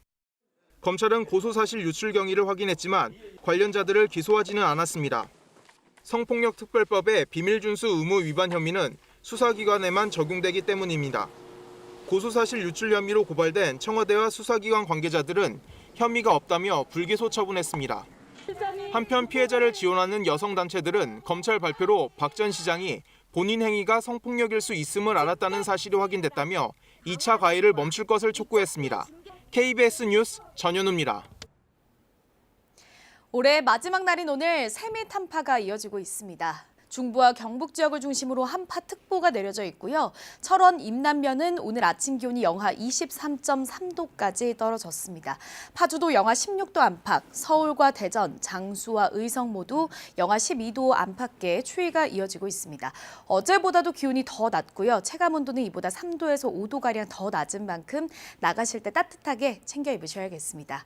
당분간 강추위는 계속되겠습니다. 낮 기온도 영하 1도 안팎에 머물면서 추위는 계속되겠습니다. 지금 서해상과 동해상으로는 눈구름대가 발달해 있습니다. 어제부터 지금까지 울릉도에는 32.6cm, 부안과 정읍에도 30cm에 가까운 폭설이 쏟아졌는데요. 앞으로 충청과 호남 지역을 중심으로 더 많은 눈이 내릴 것으로 예상됩니다. 호남 지역에는 내일 오전까지 최고 15cm, 충청 지역에는 최고 8cm의 눈이 예상되고요. 울릉도와 독도, 제주 산지에는 20cm가 넘는 많은 눈이 내릴 것으로 예상됩니다. 동해안 지역과 또 일부 해안 지역으로는 강풍주의보가 발효 중이니까요. 시설물 피해 없도록 유의하셔야겠습니다. 날씨 정보 전해드렸습니다. 네, 서울 구로구 요양병원의 집단 감염 누적 확진자 수가 이제 200명에 육박하고 있습니다. 집단 격리된 채로 환자들이 갇혀서 죽어가고 있다. 의료진이 이렇게 호소를 하기도 했는데요. 결국 뒤늦게 정부가 환자를 다른 병원으로 분산하고 의료진도 지원하는 대책을 내놨습니다. 석혜원 기자입니다. 쓰레기가 쌓여있던 요양병원 내부. 거동이 불편한 노인 환자는 홀로 남아 있습니다. 간호사와 의료진마저 극한 상황에 내몰리자 이 병원 의사는 현 상황을 일본 유람선 상황에 비유했습니다. 저희 병원도 사망자가 이제 곧 있으면 10명대에 이르고 유람선 상황하고 비슷하지 않나요? 확진자는 191명까지 늘어난 상황. 아직까지 내부엔 30명 넘는 확진자가 남아 있습니다.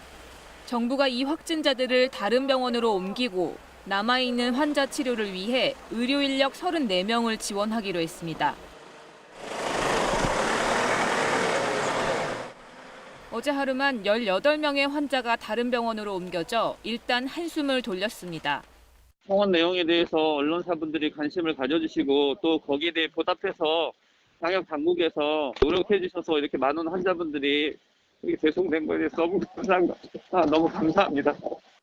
하지만 병원에는 잠복기일 수 있어 다른 병원으로 옮길 수 없는 환자 90여 명이 더 남아 있습니다.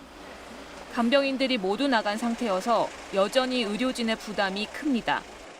간호 인력의 피로도가 사실 간병 업무를 담당함으로써 꽤 크기 때문에 그들의 피로도를 해소하려면은 좀 더 많은 인력이 필요할 것 같고. 특히 이들 중에는 신장 투석을 받아야 하는 등 중환자들이 많습니다. 원망스럽고 너무 늦은 감이 없지 않아 있지만 그래도 지금이라도 이렇게 투입을 해준다니까 참 너무 고맙고 방역 대책을 할 때에는 양성 환자만이 아니고 음성 환자까지 구제할 수 있고 도움을 줄 수 있는 요양병원 등에서 집단 감염이 일어났을 때 초동 대응이 미흡하다는 지적이 일자 정부는 긴급 현장 대응팀도 운영하기로 했습니다. KBS 뉴스 석혜원입니다. 코로나 블루, 또 마음 방역, 올해 새롭게 등장한 신조어들입니다. 코로나19 때문에 일상이 워낙 삭막해지다 보니 본인도 모르게 우울 증세가 생기고 또 그걸 이겨내려고 애쓰는 분들이 참 많아졌는데요. 정현욱 기자가 조금이라도 도움될 만한 요령들을 전해드립니다. 1년 가까이 이어진 코로나19 사태. 확진자가 아닌데도 이유 모를 분노가 쌓여갑니다. 주위 사람들이 이렇게 막 마스크 제대로 안 쓰고 이상하게 쓰면 계속 뭐라 해야 되고 그냥 분노로 차다가 그냥 무기력해지고. 실제로 코로나 유행 초기에 사람들이 느끼는 감정을 조사해봤더니 시간이 지날수록 불안은 수그러드는 반면 충격과 분노는 오히려 커지는 것으로 나타났습니다. 최근에는 우울함을 호소하는 사례가 는 것이 특징입니다. 우울 중증도가 중간 이상인 우울 위험군에 해당하는 비율이 3월 이후 꾸준히 늘었고 특히 2차 유행 때인 5월 이후에 증가폭이 훨씬 커졌습니다. 전문가들이 진단한 원인은 한마디로 일상의 단절. 외출과 만남을 최대한 자제해야 하는 사회적 분위기가 우울이란 마음의 병을 불러왔다는 겁니다. 좋아하는 사람을 만나고 연락하고 서로의 마음을 확인하고 이런 것들이 정말 우리 마음 건강에 중요한데 그런 하던 좋은 것들을 못하게 되니까 하는 답답함이 큰 게 현실입니다. 억눌린 시간이 길어지면서 낯설었던 온라인 소통도 이제 생활의 일부가 됐고 오히려 더 자주, 더 깊이 만날 수 있는 방식으로 각광받기도 합니다. 멀리 떨어져서 사는 친구의 경우에는 사실 다 같이 모이기가 쉽지 않았었는데 이런 기회를 통해서 오히려 다 같이 보는 기회도 가지게 되었거든요. 코로나가 아니더라도 되게 좋은 하나의 모임 방식이 될 수 있지 않을까라고 생각을 했습니다. 온라인으로 공연을 감상하는 데서 한 발 더 나아가 연주자와 실시간으로 주고받는 대화도 코로나 이전에는 상상하기 어려웠던 장면입니다. 예술가와 관객들이 만나는 또 다른 소통 방법에 관객들이 흥미를 많이 느끼는 것 같고요. 또 그 나름대로의 참여하는 방식이 있기 때문에 거기서 또 재미를 많이 느끼시는 것 같습니다. 무엇보다 나보다 어려운 이웃과 소통을 늘려가는 것. 불안과 우울을 다스릴 가장 효과적인 마음 방역으로 꼽힙니다. 또 이 시기에 나보다 더 어려운 사람에게 마음을 같이 나누는 것이 사실은 그분들 또 우리 사회에도 도움이 되지만 자신의 면역력을 지키는 데에도 도움이 된다. 이렇게 말씀드릴 수 있습니다. 코로나 시대가 만들어낸 신조어인 마음 방역. 그 시작은 불안과 우울이 나뿐 아니라 우리 모두의 문제라는 사실을 인식하는 것이라고 전문가들은 조언합니다. KBS 뉴스 정현욱입니다. 예멘 공항에서 테러로 추정되는 폭발이 일어났습니다. 총리가 탄 비행기가 공항에 도착하는 그 순간을 낳고 적어도 26명이 숨진 걸로 파악되는데요. 예멘 정부는 이란이 지원하는 후티 반군의 소행으로 보고 있습니다. 두바이에서 박석호 특파원이 보도합니다. 예멘 총리가 탄 비행기가 공항 활주로에 도착합니다. 사우디아라비아에 머물다가 새로운 정부를 구성하기 위해 고국에 돌아온 겁니다. 하지만 총리와 강요 일행이 비행기에서 내려 환영 인파와 만나는 순간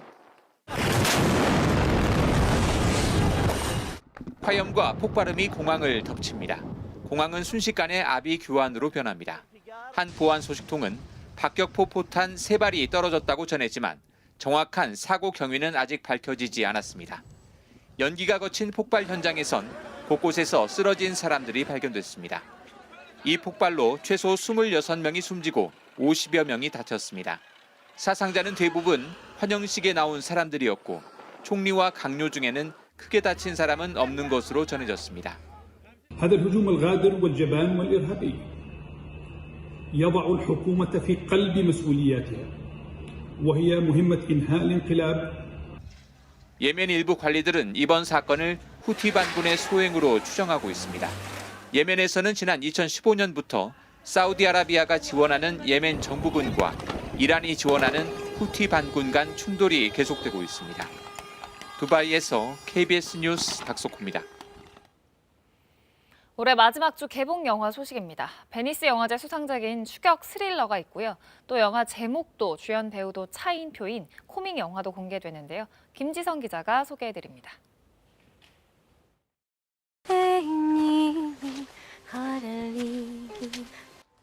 19세기 영국의 식민지 호주. 극악무도한 영국군 장교에게 남편과 아기를 모두 잃은 여성이 복수에 나섭니다. It's too dangerous. Sure you want to follow him? 피 맺힌 한이 서린 여성의 내면과 공포를 쫓고 쫓기는 스릴러 형식으로 담았습니다. 폭력의 희생자이자 인종차별주의자였던 여성이 흑인 토착민의 아픔에 공감하고 두 희생자가 연대하는 과정을 그려 단순한 피해 복수극 그 이상의 메시지를 던집니다. 75회 베니스 영화제에서 심사위원 특별상을 받은 작품입니다. 차인표 이거잖아요. 보여주세요. 반듯하고 잘생긴 26년차 배우 차인표가 작정하고 망가집니다. 영화 제목도 배우도 차인표입니다. 왕년의 대스타였지만 지금은 정체기를 겪고 있는 배우가 전성기 영예를 되찾기 위해 고군분투하는 과정을 그린 코미디입니다. 5년 전엔 이 영화를 거절했던 차인표는 자신의 이미지를 깨기 위해 출연을 결심했다고 합니다. 기타리스트와 기자의 사랑 이야기입니다. 도쿄, 파리, 마드리드를 오가는 중년의 로맨스에 음악이 어우러집니다. 일본의 톱스타들이 대거 출연해 화제를 모았습니다. KBS 뉴스 김지선입니다.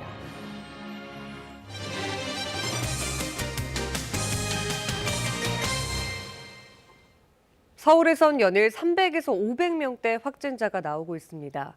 어르신 시설과 산후조리원 등 곳곳에서 새로운 집단 감염도 확인됐습니다. 민정희 기자가 보도합니다. 서울 동대문구의 요양시설.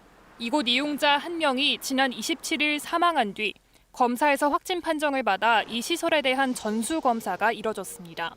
그 결과 이용자 20명과 직원 8명이 양성 판정을 받았습니다. 이용자 대부분이 고령의 와상 환자여서 마스크 착용이 어렵고 장시간 내부에 머무르며 이용자와 종사자 간 접촉이 이뤄진 것으로 파악됐습니다. 구로구의 산후조리원에서도 산모 3명과 신생아 2명 등 7명이 확진돼 지난 27일 최초 확진자가 나온 뒤 지금까지 모두 11명이 확진됐습니다. 방역당국은 지난 1일부터 20일까지 이 시설을 이용한 사람들에게 검사받도록 안내하고 있습니다. 중랑구의 교회에서는 지난 27일 교인 6명이 최초 확진된 뒤 지금까지 35명 더 확진돼 관련 확진자는 41명이 됐습니다. 이 교회의 교인들은 함께 거주하며 숙식했던 것으로 파악됐습니다. 12월 24일, 25일에는 30여 명이 지하 1층에서 다과를 포함한 소모임을 가졌던 것으로 확인되어 방역 지침 위반 여부를 확인 중에 있습니다. 익명으로 검사받을 수 있는 서울의 임시 선별검사소에선 하루 57명이 양성 판정을 받는 등 확진자가 계속 나오고 있습니다. 사망자는 5명 더 늘어 누적 사망자는 172명이 됐습니다. 서울시는 사망자가 짧은 기간에 증가하고 있다며 확산세를 반전하기 위해 신속한 검사로 확진자를 조기에 발견해야 한다고 강조했습니다. 또 시민들에게 모든 사적인 모임은 취소하고 집에 머무를 것을 요청했습니다. KBS 뉴스 민정입니다. 인천에서 결혼식을 단 며칠 앞두고 예식장에 폐업해버리는 일이 발생해서 예비부부 수십 쌍이 이러지도 저러지도 못하고 있습니다. 코로나19로 인한 경영 악화 때문이라는데 이렇게 문을 닫는 예식장들 점점 많아지고 있습니다. 장혁진 기자입니다. 인천의 한 예식장에서 2주 뒤 결혼식을 치를 예정이었던 예비부부는 지난 28일 문자 하나를 받게 됐습니다. 코로나19로 인한 경영 악화로 이달 말 예식장 문을 닫게 됐다는 것. 다행히 계약금은 돌려받았지만 갑작스런 폐업에 부부는 당황스런 심정입니다. 코로나라는 그런 상황 때문에 청첩장 돌리는 것도 되게 죄송스럽고 그런 마음이었는데 이걸 또 다시 할 생각하니까 그것도 걱정이고. 이렇게 일방적 폐업 통보로 피해를 주장하는 예비 부부만 20쌍 이상입니다. 얼마 전까지도 결혼식이 진행됐던 이 예식장은 지금은 이렇게 문이 잠겨 있고 직원들도 보이지 않는 상태입니다. 돈이 안 들어와가지고 전화를 딱 하니까 일반 전화 꺼져 있고 예약부장 전화 꺼져 있어 불이 나서 와본 거죠. 저희가 1,200 정도 돼요. 한국예식업중앙회에 따르면 올해 폐업한 수도권 예식장은 17곳. 이 중 4곳은 거리두기 2.5 단계가 본격화된 이번 달 문을 닫았습니다. 예식업계는 방역 지침을 잘 따랐지만 정부 지원은 부족했다고 호소합니다. 대부분 연매출 10억 원 기준에 걸려 2차 재난지원금은 받지도 못했고 공공시설에 입주한 서울의 예식장 11곳 중에서 임대료 감면을 받은 건 한 곳에 그쳤습니다.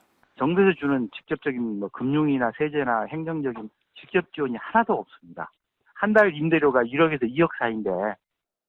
한국소비자원에 접수된 예식장 폐업 상담은 지난해에 비해 50% 증가했는데 코로나19 장기화로 내년 상황도 비슷할 것으로 보입니다. KBS 뉴스 장혁진입니다. 강력한 세미 한파로 오랜 시간 야외에서 근무하는 선별진료소 의료진의 건강이 우려스럽습니다. 연일 느는 검사 건수에 피로감도 한계에 다다랐는데요. 하지만 근무 환경은 달라진 게 없습니다. 박진영 기자가 취재했습니다. 영하의 매서운 추위에도 코로나19 검사를 기다리는 사람들로 북적이는 선별진료소. 사방이 트인 천막에서 의료진은 얇은 방호복만 입은 채 온종일 칼바람을 맞고 있습니다. 난방기구가 있지만 추위를 막기에는 역부족입니다.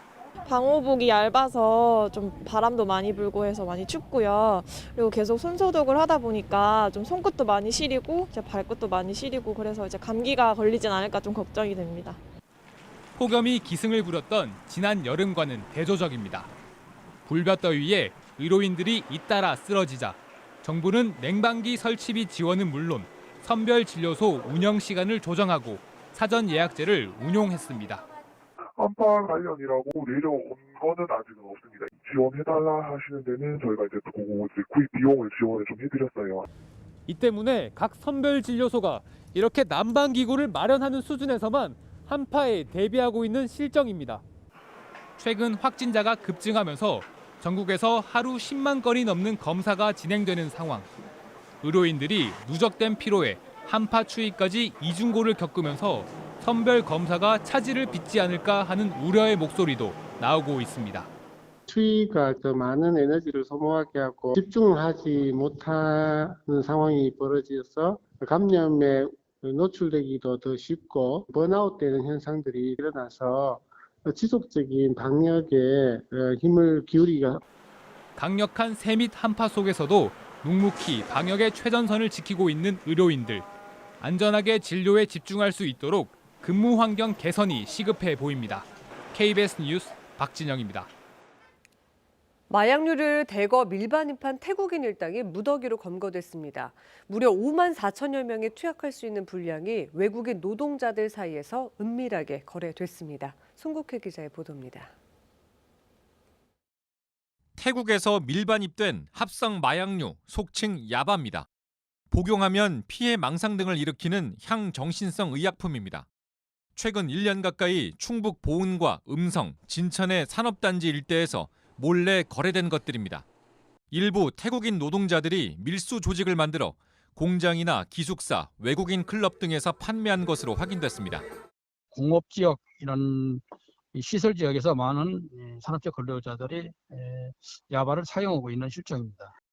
검찰은 태국인 마약 조직 3곳을 적발해 27명을 검거하고 이 가운데 11명을 구속 기소했습니다. 필로폰까지 합쳐 이들이 들여온 마약류는 모두 1.6kg, 시가 19억 3천여만 원 상당으로 5만 4천여 명이 투약할 수 있는 양입니다. 검찰은 알약 형태로 위장된 마약이 국제 우편물로 밀반입돼 외국인 노동자들에게 판매됐다고 밝혔습니다. 한국은 인터넷, 택배, 은행 제도가 매우 발달한 국가거든요. 이런 시스템을 악용한 마약류 밀거래가 증가하고 있습니다. 이런 외국인 마약 범죄자는 2015년 640여 명에서 지난 10월 말 1,300여 명으로 5년여 만에 2배 이상 늘었습니다. 외국 마약류 유입 차단과 유통 방지 대책 마련이 시급한 이유입니다. KBS 뉴스 송국혜입니다. 이 시각 출근길 교통 상황 알아보겠습니다. 서울경찰청입니다. 안녕하십니까. 목요일 아침 교통정보입니다. 2020년 힘겨운 코로나 상황에도 각자의 위치에서 최선을 다하신 시민 여러분 모두가 영웅입니다. 2021년 새해에도 서울경찰청에서는 정확하고 신속한 교통정보 제공으로 시민 불편을 최소화하기 위해 노력하겠습니다. 오늘 아침 강변북로 구리 방향 양화대교에서 서강대교 사이 추돌 사고로 한 개 차로 차단되고 있어 부근 지나기 매우 힘든 모습입니다. 계속해서 강변북로 구리 방향 방화대교에서 가양대교 사이, 다시 양화대교에서 서강대교 사이 부분 서행되고 있지만 이후는 소통 원활하고요. 반대 일산 방향도 모처럼 전 구간 지나기 수월하겠습니다. 남부순환로 양재 방향 시흥IC에서 구로 전화국 방향으로도 큰 어려움 없겠지만요. 이어지는 서울대 입구역 부근만 다소 혼잡합니다. 화랑대 사거리에서 구리 시계 방향으로 통행량 점차 늘어나고 있어 참고하셔야겠습니다. 이어서 교통 혼잡 예상 정보입니다. 오늘 국회 앞에서 광화문 로터리 지나 청와대 분수대 광장까지 이동하는 집회가 있습니다. 시간은 오후 5시 30분부터 1시간가량 소요될 예정입니다. 교통정보였습니다.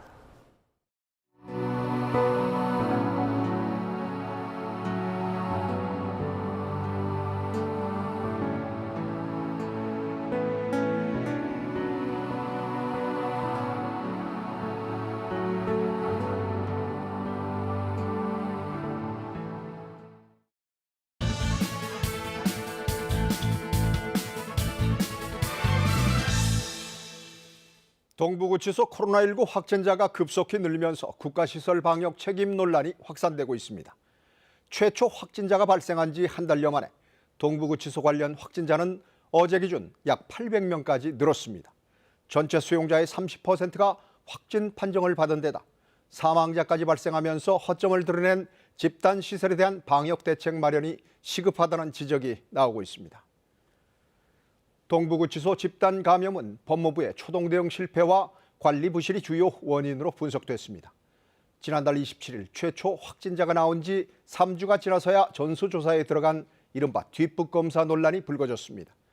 법무부의 해명에 대해 서울시가 조목조목 반박하는 등 유관 기관 간의 책임 회피와 매끄럽지 못한 유기적 협조 체계 등도 문제였습니다. 의심 증상이 있는데도 감기약만 처방했다는 재소자의 증언이 나왔고, 법무부는 예산 문제를 들어 확진자가 나오기 전 마스크를 지급하지 않은 것으로 나타났습니다. 수용 정원을 초과한 높은 수용 밀도와 불량한 환기 시스템 등 동부구치소의 밀폐된 구조도 원인으로 지적됐습니다. 요양병원과 요양원에서도 집단 감염과 사망자가 속출해 비상이 걸렸습니다. 질병보건통합관리 자료를 보면 전국 17개 요양병원에서 1,500여 명 가까운 집단 감염자가 나왔습니다. 의료기관과 요양시설을 합해 41곳에서 집단 감염이 발생했습니다. 사망자를 분석한 결과 약 49%가 시설과 병원에서 감염됐습니다. 24%는 요양병원, 9%는 요양원에서 감염됐습니다. 이들은 주로 고령층 기저질환자로 고위험군입니다. 연일 1,000명대 확진자가 나오고 중증 환자가 늘고 있습니다. 병상이 확충됐다지만 의료 현장은 여전히 한계 상황입니다. 병상을 기다리다 가족들의 얼굴조차 보지 못하고 사망하는 환자가 이어지고 있습니다. 이런 때 교정시설과 요양병원 등 집단시설 방역관리를 잘못해 집단 감염이 확산되는 것은 큰 문제입니다. 수용자의 공간 밀집도를 낮추고 신속한 진단검사로 확진자를 조기에 찾아 확산을 차단하는 일이 시급합니다. 중환자 병상 확보와 간병 인력 확충에도 박차를 가해야 합니다. 한계를 탓하고 있을 때가 아닙니다. 무조건 방법을 찾아야 합니다. 뉴스 해설이었습니다. 세미 단파가 매섭습니다. 지금 중부와 경북 내륙 지역을 중심으로 한파특보가 내려져 있는데요. 철원 임남면은 오늘 아침 기온이 영하 23.3도까지 떨어졌고 그 밖의 지역에서도 영하 10도 아래로 기온이 내려간 곳이 많습니다. 오늘 나가실 때 따뜻하게 챙겨 입으셔야겠습니다. 당분간 강추위는 계속될 것으로 보입니다. 한낮에도 영하권에 머물면서 종일 춥겠습니다. 서해상과 동해상으로는 눈구름이 발달해 있는데요. 서풍을 타고 이 눈구름이 더 내륙 지역으로 들어오면서 충청과 호남 지역으로는 어제보다 눈이 더 내릴 것으로 예상됩니다. 어제부터 지금까지 울릉도에는 32.6cm의 눈이 내려 쌓였고 부안 줄포면에도 28.9cm, 정읍에도 28.1cm의 눈이 쌓였습니다. 앞으로 호남 지역에는 내일 오전까지 최고 15cm 정도의 눈이 더 내릴 것으로 예상되고요. 충청 지역에도 최고 8cm의 눈이 예상됩니다. 울릉도와 독도, 제주 산지에는 20cm가 넘는 폭설이 예상됩니다. 해안가를 중심으로는 바람이 강하게 불면서 강풍주의보가 발효 중이고요. 동해안 지역은 여전히 대기가 건조합니다. 현재 기온 어제 아침보다 더 낮습니다. 서울이 12.5도, 철원이 영하 17.1도 가리키고 있고요. 남부지방에서도 영하 10도 안팎의 추위가 이어지고 있습니다. 낮 동안에도 서울이 3도, 춘천 3도 예상되고 광주와 대구 1도에 머물겠습니다. 날씨 정보 전해드렸습니다. 네, 올 한 해 뉴스로 기쁜 소식들 많이 전해드리지 못해서 아쉬움이 큽니다. 그럼에도 최선을 다해 2020년을 살아내신 여러분 모두에게 뜨거운 박수를 보내드리고 싶습니다. 뉴스광장은 새해에 다시 찾아뵙겠습니다. 고맙습니다.